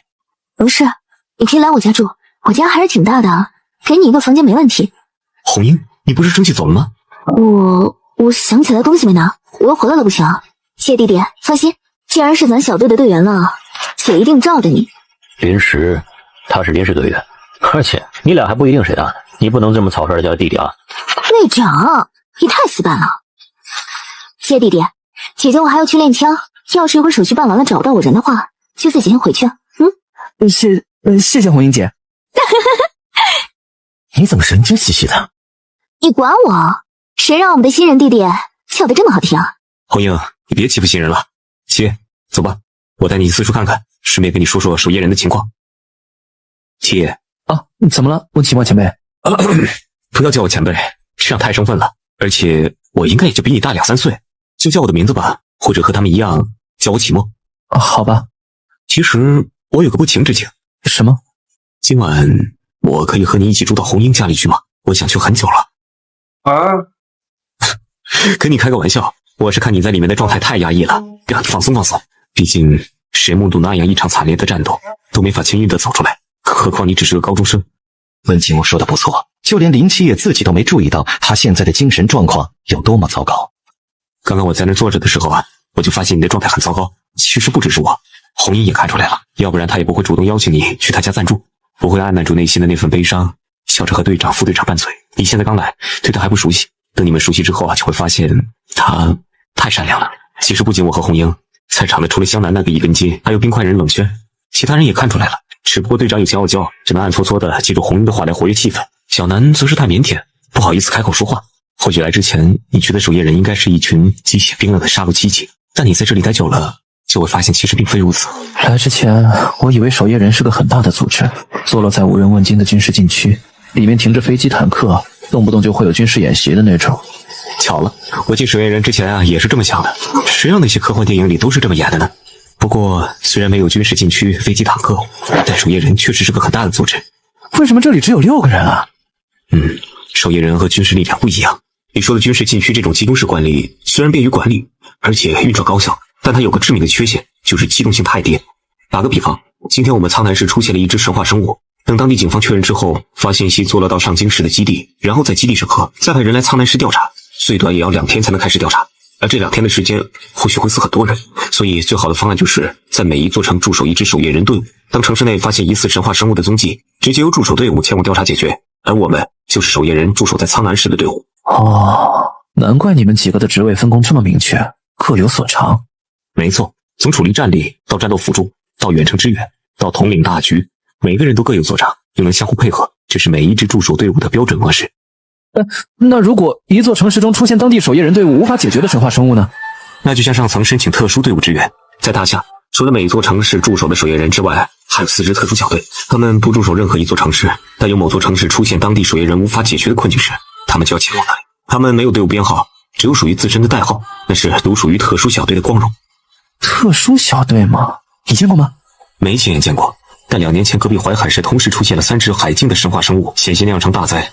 后来代号假面的6人特殊小队也出现，用了1个晚上的时间就将其全部肃清。据说第2天太阳升起的时候，神话生物的鲜血染红了海湾，那支假面小队已经悄然地前往了下一座城市。听起来有点帅啊。是吧？那他们招人有什么要求吗？当然有啊，而且很苛刻。首先，特殊小队的成员至少是川境巅峰境界。川境巅峰？那你们这6个人里最高的境界是什么？是队长，他就是川境，但是离巅峰还有108000里。而且想加入特殊小队，光有境界可不行，还得要特殊性。什么特殊性啊？就是异于其他守夜人的地方，比如拥有超高危的禁区距离，前80的那种，或者在某个领域做到登峰造极，比如刀道大宗师、剑道大宗师，或者他是某位神明的代理人。神明代理人？这也算特殊性？你这是什么虎狼之词？你自己是赤天使代理人，就以为神明代理人像是大白菜一样满大街都是吗？不是吗？当然不是。站在人类这边的神明代理人可是极其稀缺的物种，在整个守夜人里也只有8、9个，基本都分布在各个特殊小队，或者是某座大城市的守夜人大队长，是极度重要的人物。妈的，真羡慕你小子！哎，你呀，潜力啊很高很高，等你成长起来，苍南这座小城市就容不下你了。说不定以后你就成为了驻守上京的守夜队长，或者加入了某个特殊小队满世界跑，当个特殊小队的队长也不是没可能。总之，你的未来不可限量。哦，啊，没了？还要有什么？一点都没有心潮澎湃、热血沸腾的感觉吗？有一点，但也只有一点。我对升职什么的不感兴趣。忘了你是个10年后就要判出守夜人的异端。按你的话说，这4支特殊小队已经是大夏战力的天花板了？当然不是，他们或许是守夜人团队当中的战力天花板，但绝对不是大夏战力的天花板。你的意思是在大夏还有类似于守夜人这样的组织？不，大夏只有1个守夜人，但在守夜人之上还有5个人类天花板。人类天花板，顾名思义，就是人类所能达到的顶峰战力。由于实力逼近神话中的古老神明，他们也被称为半神。以凡人之躯比肩神明？虽然我知道你在套用影视经典台词，但确实就是这么一回事儿。这5个人是人类的支柱，也是这茫茫迷雾之中人类所能看到的唯一希望。他们是谁啊？不知道，他们离我们太遥远，很少有人见过他们的样貌，知道他们的名字。不过，倒是有些有意思的传闻。什么传闻啊？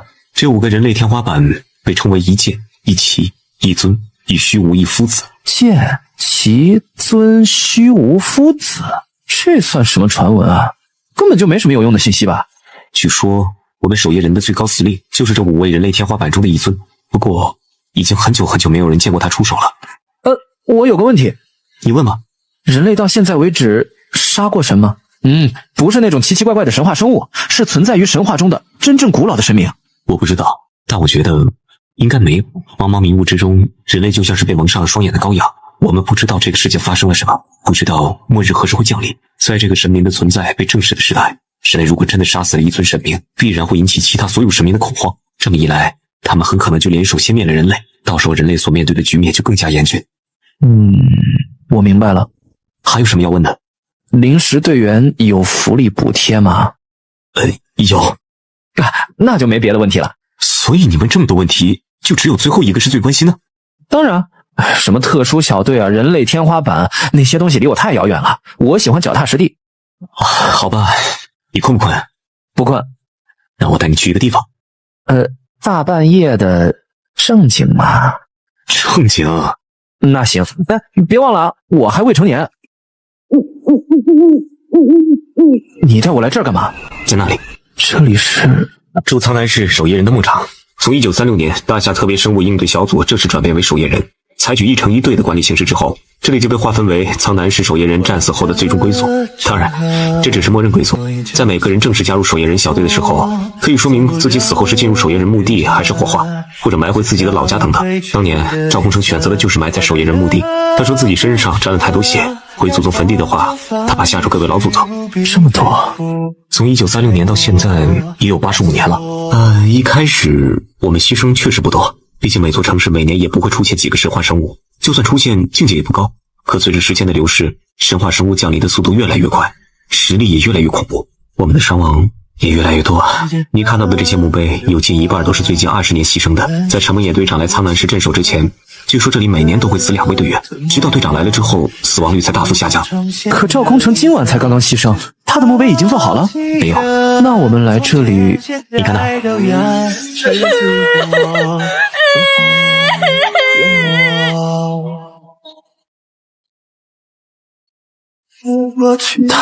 他不是说去练枪吗？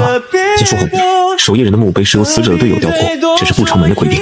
本来这块碑应该由我来刻的，他虽然没说，但我其实心里很清楚，他其实才是最想帮赵洪成刻碑的那个。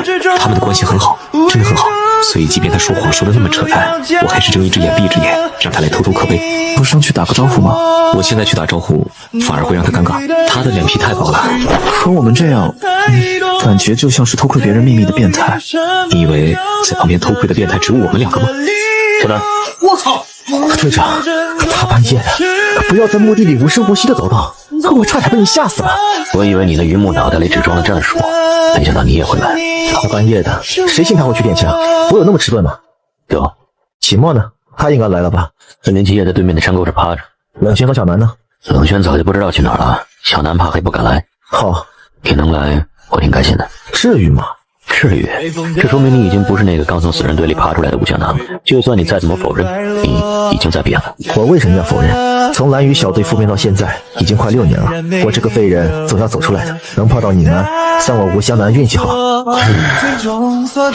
在他们眼里，你可是个眼里只有规定和准则的死板男。上次我偷听红英和小南墙角的时候，他们还说你这辈子都找不到老婆。要是他们知道你曾是大名鼎鼎的蓝雨特殊小队的队员，估计会惊掉下巴。我只是个苟活下来的废人，不配再担起那个名字。现在我只想当一个普普通通的136小队队员，你怎么看？什么？那个新人林七夜，挺好的孩子。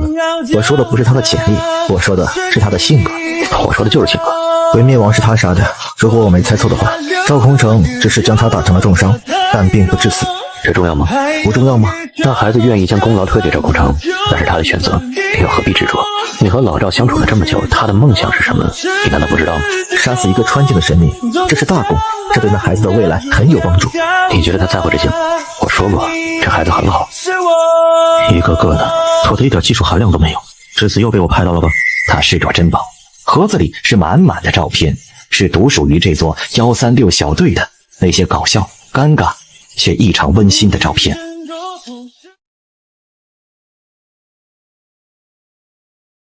哦，原来她是个富婆啊！我家还是挺大的，这何止是挺大。切弟弟，快进来！你怎么回来的这么晚啊？齐墨拉着我一直聊到现在。那个家里今天没有打扫，可能有些乱，你别介意啊。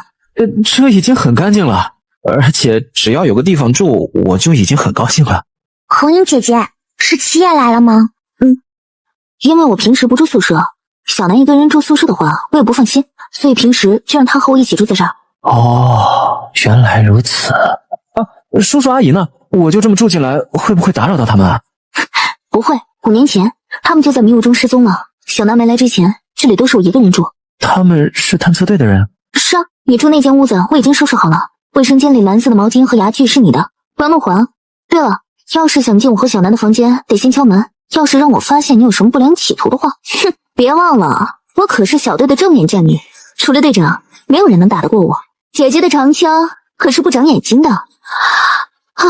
晚安。你干什么？不是，红英姐，我就是想问一下，你这儿有纸和笔吗？大晚上的，你要纸笔干嘛？写一封信。好像有，你在这等一下。纸，找到了。哦，红英姐，你平时都睡这儿啊？身为守夜人，不能太沉溺于物质的享受，要时刻磨练自己的意志。如果这间别墅不是我父母遗物，需要经常打理的话，我或许早就将它卖了，回去住宿舍。我知道了，谢谢。晚安。晚安，你也早点睡。是姨妈杨静。妈怎么了？是不是你哥回来了？不是，但门缝下面有一封信。信？好像是哥写的。小七，快打开看看！哎呀，这孩子一晚上没回来也不打个招呼，都到我家门口也不进来，他塞个信是个什么意思呀？妈，哥说他去参军了。参军？这怎么突然就去参军了呢？这也从来没听他说起过呀。不，哥说过的。啊？他说过？以前他经常私下里跟我说，其实他最大的梦想就是去参军，只不过眼睛一直没有好，就暂时放弃了这个梦想。而且你看，哥在信里也说了，他眼睛好了之后就偷偷报了参军，但是因为怕您阻拦，就没告诉您。昨天晚上自己偷偷坐上了去齐齐哈尔的火车。不对啊。哪里不对？这封信是你今天早上才拿到的，按照信上说，他应该在火车上了呀。其实我是今天早上才发现这封信的，有可能他昨晚就在那儿了，我只是没看见而已。可这也太突然了，而且七爷这孩子眼睛才刚好，万一去当兵的时候又复发了怎么办呢？不行，我不放心，我要去找政府，我要我侄子回来。你们是谁啊？你好，请问是林奇业的监护人王芳女士吗？对，我是。我们是苍南军政办的，来给您送林奇业参军的一些手续和补贴。军政办？那是什么地方啊？就是专门负责新兵入伍这块的。哦，那你们先进来坐。我刚想去找你们，这事情不太对呀。队长，在这真的能糊弄过去吗？怕什么？我们的手续都是从正规军里分发下来的，全是真的。可你昨天才提交林七夜的加入申请，文件没道理来的这么快吧？你确定这些是真的？很快他们就变成真的了。可是我不懂啊，咱明明可以等正式文件下来咱们再上门的，为什么这么急？不是我们急，是林七夜这小子，他怕他姨妈不相信信里的内容，直接去政府那里求证。可政府底层那些干部并不知道我们的存在，你懂我的意思吧？懂了。方女士，你放心吧，我们是正规军，林七夜去乌鲁木齐参军的事情也是经过批准的，不存在任何问题。他不是去的齐齐哈尔吗？女士，是这样的，林七夜呢，之前情报的志愿是去齐齐哈尔，但是后来又服从调配去了乌鲁木齐。那他的文件呢？林七夜的手续都在这里，你说好吧，后续可能会有一些文件过来，到时候我们再登门拜访。他这孩子呀，这眼睛才刚刚好，我怕他当兵的这段日子再出什么岔子呀。请放心，我们已经对林七夜的眼睛做了详细的检查，不会再有别的问题了。他很健康，而且孩子大了，总要让他们脱离家庭的羽翼，磨练磨练，不是吗？女士，这里是林七夜参军的补贴，请您收下。这也太多了吧！现在国家对军人的福利很好，而且林七夜所在的队伍比较特殊，补贴也相对比其他地方多一点。特殊不会有危险吧？不会的，这里的特殊指的是它离得比较远，毕竟从这里到乌鲁木齐还要很久。哦，原来是这样啊！那个同志啊，这些钱能不能帮我寄给他呀？他一个人去那么远的地方，身上没钱可怎么办呢？而且这么多钱放在家里，我这也不安心呐。军队里用不到这么多钱，而且我们有规定，这些钱是给家属的，请您务必收下。至于安全，你放心，只要我们还在，就没人能动得了你们。那他这一去，该什么时候回来啊？10年之后，他一定会回来。10年之后，阿金应该上大学了吧？对了，你们那儿能打电话吗？当然可以，一会儿我会给你一个电话，只要不是训练时间，就能联系到他。好。妈，哥去当兵，这是好事啊。妈知道，孩子长大了，总是要出去见世面的，去军队里磨练一下，的确是好事。等他回来，也算是退伍军人了。到时候妈去给他物色媳妇的时候啊，肯定有不少人抢着要。妈只是放心不下呀。该走了，怎么样？他信了。好，那就好。钱给了吗？给了，但是你所有的补贴和透支的1年薪水，把这些都给他们了，你怎么办？这些年我自己存了点钱，省着点用，过1年没问题。平时没事的话，可以来事务所吃饭。啊？临时队员不是不包食宿吗？临时队员不包食宿，但是我自己做的饭除外。喂，小七，是小七吗？是我，姨妈。你这孩子，你自己去当兵，怎么也不跟我说一声啊？你就是想去，我也不会拦着你啊。你是不是不把我当姨妈了啊？对不起，姨妈，我错了。在火车上了，要多久才能到啊？听说要2天时间，小绿皮有点慢。去了军营以后，一定要多吃点，可不能累垮了身子。我知道了，姨妈。还有啊，你的这些补贴，姨妈都收到了，姨妈把它先放起来，等你回来给你娶媳妇儿用。姨妈，我们部队待遇很好的，每年都有很多钱，那些钱你先用着吧。哎呀，你这孩子一点都不知道节约，你那些钱自己收好了，一定要过得好一点，听到了没有？听到了，姨妈。没什么事儿，姨妈就先挂了。好，姨妈再见。对了，到了齐齐哈尔之后，记得给姨妈报个平安。一定会的，姨妈再见。再见。哥，你这个笨蛋。七爷，该走了。你来看我了，达纳杜斯，我的孩子。该吃药了，乖，先把药吃了。达纳杜斯，你似乎有心事。算是吧。有什么我能帮你的吗？很遗憾，这个事情你帮不了我。既然这样，达纳杜斯，我送你一个礼物。礼物？对，我把我的手镯送给你，以后你就把它带在身边，就能……我的手镯，我的手镯呢？果然尼克斯病得不轻啊！我想起来了。你想起来什么了？我的手镯被人赢走了。引走了？是哪位神引走的？不是神，他和你一样。和我一样，也是你的孩子？不是，他和你一样，也穿着白色的衣服。你是说，在我之前还有人穿着这件衣服进入你的房间，引走了你的手镯？莫非说自己并不是这里唯一的主人吗？可病院明明在自己脑子里，别人怎么进来？而在5年前，他是突兀且神秘的便存在于梦境中。他是怎么把你的手镯引走的？他说他要和我比赛，如果我赢了，他就把我的孩子还给我；如果我输了，就要把我的镯子给他。你们比了什么？造物。造物？最后你输了？这怎么可能啊？你可是黑夜女神，创造世界的5位神明之一啊！你怎么可能输给别人啊？我不知道，但我确实输了。你还记得他的样貌吗？记得，他当时好像只有12、13岁，黑色的长头发，很漂亮。这里还有个很奇怪的图案。一个12、13岁的小女孩在造物上赢了你，就算你现在神格受损，也不太可能吧？关于她，你还记得什么？名字呢？不知道，我只知道她好像姓季。季？最后我回到房间之前，她往那里走了。哦，我知道，你好好休息啊。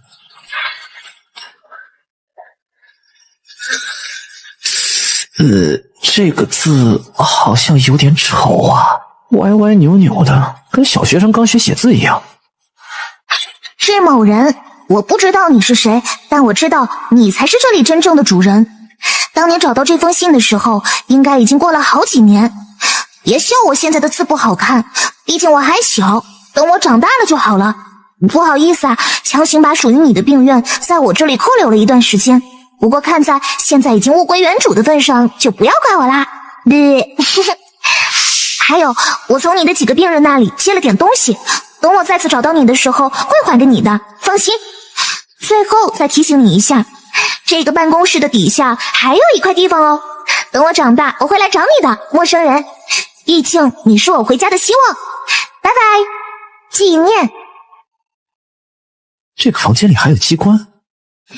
在他的眼前是一条昏暗且潮湿的走道，而在走道两边，这里竟遍布着阴暗的牢房。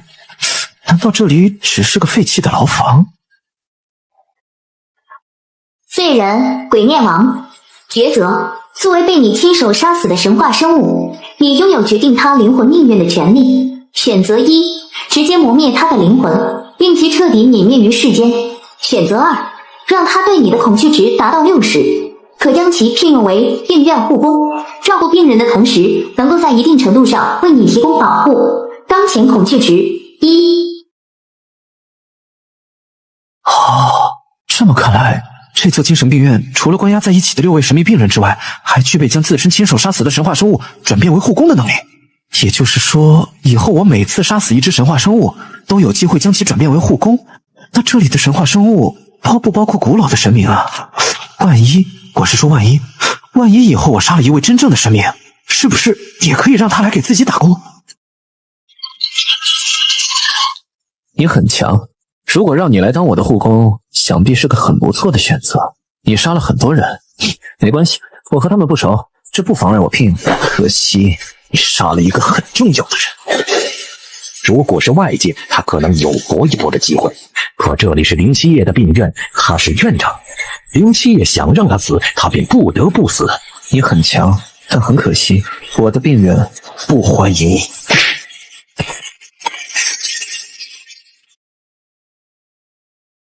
哎呀，我跟你们说呀，我这个老伴儿，他平时不是这个样子的。以前他跟我出去的时候啊，都会拉着我的手，生怕我出什么意外。从上周开始，他就扮成这个样子了。他呀，肯定是外面有别的女人喽。啊，他真的这么过分啊？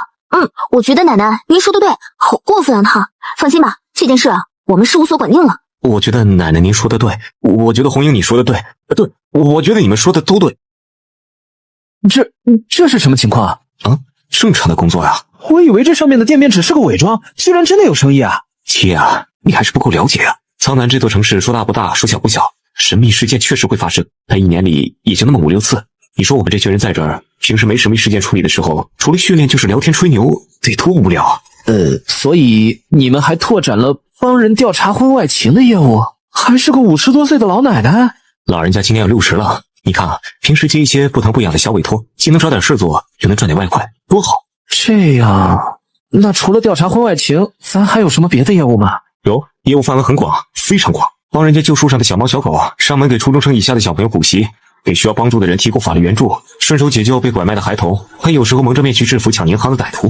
等等，这业务范围广得有些过头了吧？救援、教育、法律、两性关系，连警察的活你们都抢着干啊！常规操作。我突然有些好奇啊，你们之中谁会法律啊？冷轩，他在加入守夜人之前是政法大学法学博士。对了，队长说等你来了，去练武场找他。哦，在哪儿？前面的走廊一直走到头。好。他们是把整个运河底部给挖通了吗？队长。感觉这里怎么样？感觉反差有点大，明明上面只是一间不起眼的小门面，下面却有这么大一片空间，感觉跟科幻电影一样。这里是数十年之前一个拥有土系特性的禁区拥有者建造的，所以这么大的工程完全没有惊动地面。哦，原来如此。哦，对了，你加入守夜人的一些文件已经到了，收在档案馆里，你要是想看的话，自己去拿。不过你的佩刀、斗篷和文章都要等到进入集训之后才同意发放，这段时间你先用这柄刀吧。这是老赵的刀，你是他选择的孩子，他战死了，他的刀就交给你保管吧。好。不过不是说我现在只是临时队员吗？为什么需要配刀啊？距离开始集训还有1个多月，这段时间不能白费，我们要教你一些东西，毕竟是要加入我们136小队的队员，在集训里表现不好的话，容易给我们丢人。也好，那我该怎么练？上午和我练刀，下午和温奇墨学禁区使用，晚上和冷轩学枪。我们要开始了。队长，我这柄是真刀。无所谓，反正结果是一样。队长，我要上了。来吧，上吧。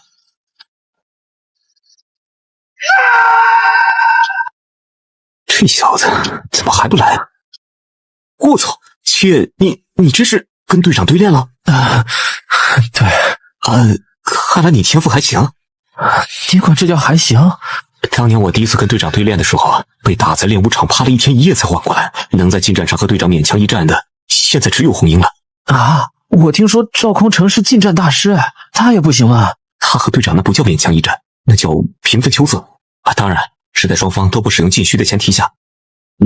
好吧。放心吧，一会儿去找小南治疗一下，明天早上又能去挨揍了。现在开始上课。首先我们从禁虚是什么开始讲起。这个赵空城之前跟我说过了。那好，那我们就说说神虚。这个也说过了。行，那我们来说说由物体产生的禁虚。说过了。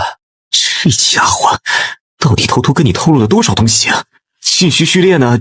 这个说过了吗？这个没有。所谓禁虚序列，就是人类对禁虚危险等级进行划分，排出的一张序列表，和神秘代号一样，从001开始，序列越靠前，代表越危险。这是不是和神明代号一样啊？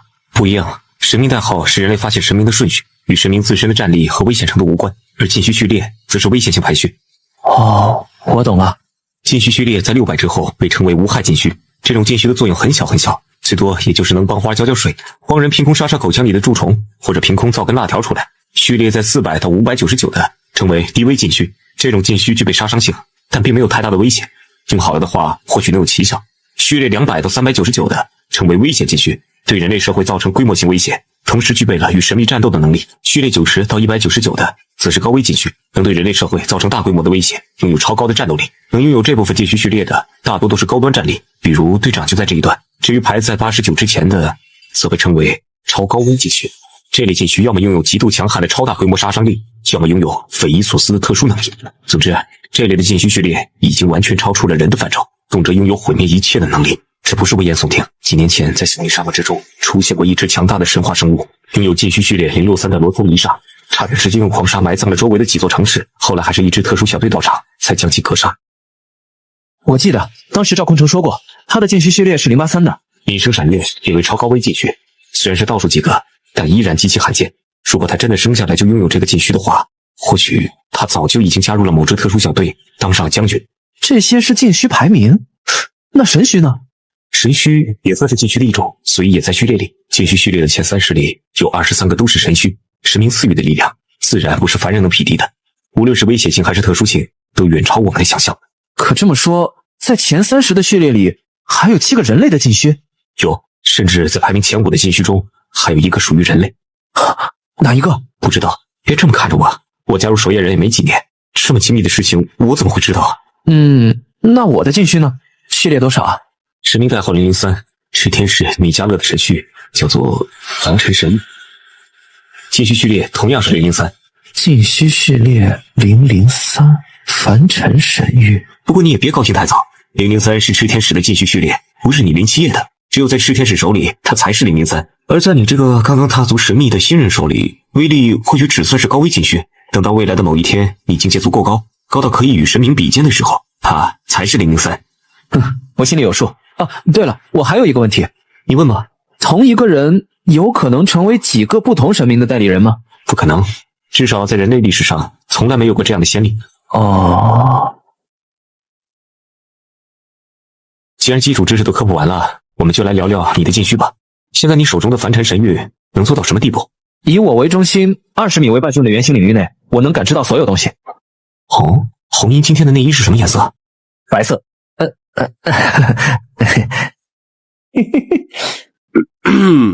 顶尖的侦察与战斗辅助类能力，或许现在显出的优势还不大，但随着你的实力增长，应该会成长为一个极其恐怖的地步。还有呢？动态视觉大概是之前的好几倍。精神格杀能力很好。还有呢？消耗大量精神力的情况下，能使用一缕炽天使的神威。一般神明代理人都有这个能力。还有呢？没了。没了？就这些？炽天使给我的力量就这些。不对呀，这可是凡尘神域，哪怕只是斩境所展现出来的威能，应该也远不止这些啊。你的意思是我现在的能力不完全？这么说吧，在凤凰小队的那位雅典娜代理人，在刚踏入斩境的时候，就能一拳击倒一座楼房，徒手撕掉持境的神话生物。你的能力虽然不错，但也仅仅是不错。最重要的是，你现在所展现出来的都是战斗辅助类的能力。可那是米迦勒的神域，怎么可能只有这么点威力？可是我确实只感觉到了这些能力。现在有2种可能，第一种，炽天使在选择你做代理人的时候，就只给了你这一小部分能力。目前我觉得这种可能性最大。第二种是你神虚的其他能力一直都在，只不过现在无法感觉到它，或者是你下意识的忽略了它。下意识的忽略？打个比方，比如你的能力是可以用皮肤呼吸，因为你长期使用这个能力，导致你已经完全习惯了它。过了很长时间以后，明明你其实一直维持这个能力，可自己却开始下意识的忽略它，因为使用这个能力已经是你的本能了。你的意思是，我有可能一直在使用这个能力，但自己没发现？没错，你仔细想想，从小到大，你有没有什么和其他人不一样的地方？瞎？这个不算。其实我个人还是倾向于第一种可能，炽天使一开始就没有给你完整的神虚，毕竟是炽天使的神虚，就算真如第2种推测那样，你一直在使用，没有道理还这么频繁，应该是随便打个喷嚏就能掀飞一群人才对啊。总之，之前我说你现在的凡尘神域大概率是高危级别，看来是高估你了。从你现在展露出的能力来看，大概算是普通危险级别吧。不过你也别灰心，随着你实力的增长，后续的能力会渐渐显露出来的。毕竟你是炽天使的代理人，他不会让你这么掉面子的。希望吧。既然已经初步了解了你的能力，那我们就开始训练了。怎么练啊？总体来说，你现在能力侧重于感知和预判，这种特性的能力相对而言，比那些动不动就轰螺旋丸的能力要好训练得多，只需要让你的身体与能力逐渐磨合就好。这里边是一个装有39000支隐藏式微型橡胶枪的机关房间，每秒可以射出1至39000发橡胶子弹。子弹的飞行速度虽然略慢于真实子弹，但对于你现在的境界来说也够用了。你要做的就是钻进去，用你的感知与动态视觉，尽可能躲避橡胶子弹。考虑到你的境界，就先从每秒50发子弹开始吧。我知道。等等，这脚底下怎么也全是枪孔啊？这打到不该打的地方怎么办？实战之中，危险可能会从任何地方出现，没有不该打的地方。如果你准备好了，我就开始了。开始吧。哎呦妈的，怎么又是挨揍啊？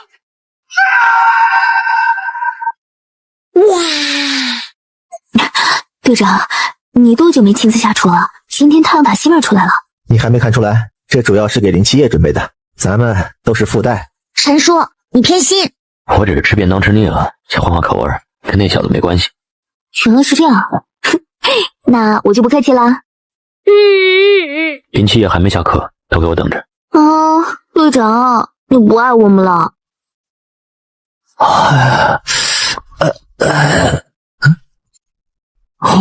好香啊！看来你上午的那顿打不白挨呀！啊！才刚推门进去，4双极为幽怨的眼神便齐刷刷扫了过来。林七夜顿时感觉气氛有些不对。怎么了？没什么，坐下来吃饭。哦，吃饭吧。红英姐，我跟守夜人的伙食一向都这么好吗？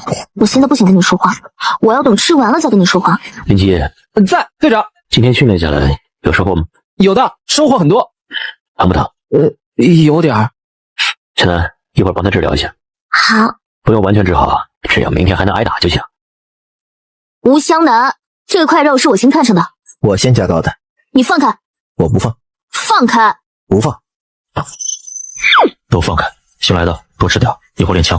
啊？哦，好。好家伙，什么叫人狠话不多？这他妈才叫人狠话不多。恒轩，下次尽量不要在餐桌上把枪，万一走火了，这桌饭菜就可惜了。哦，吃饱了？饱了。走，点枪。好。小南，怎么了？你的团宠身份被取代了。枪是热武器，是人类智慧的结晶。对于高境界的神话生物，它们能起的作用极小，但对于低境界的神话生物而言，枪支往往比冷兵器更有效。尤其是对于新人，在不具备很强的近战水平的条件下，学习使用枪支是十分必要的。我只教你2件事，一个是射击技巧，一个是枪械的构成原理。在没有以后打算专精枪械的情况下，这对你来说已经够用了。现在拿着这柄枪去打靶，让我看看你的天赋。举枪，瞄准，射击。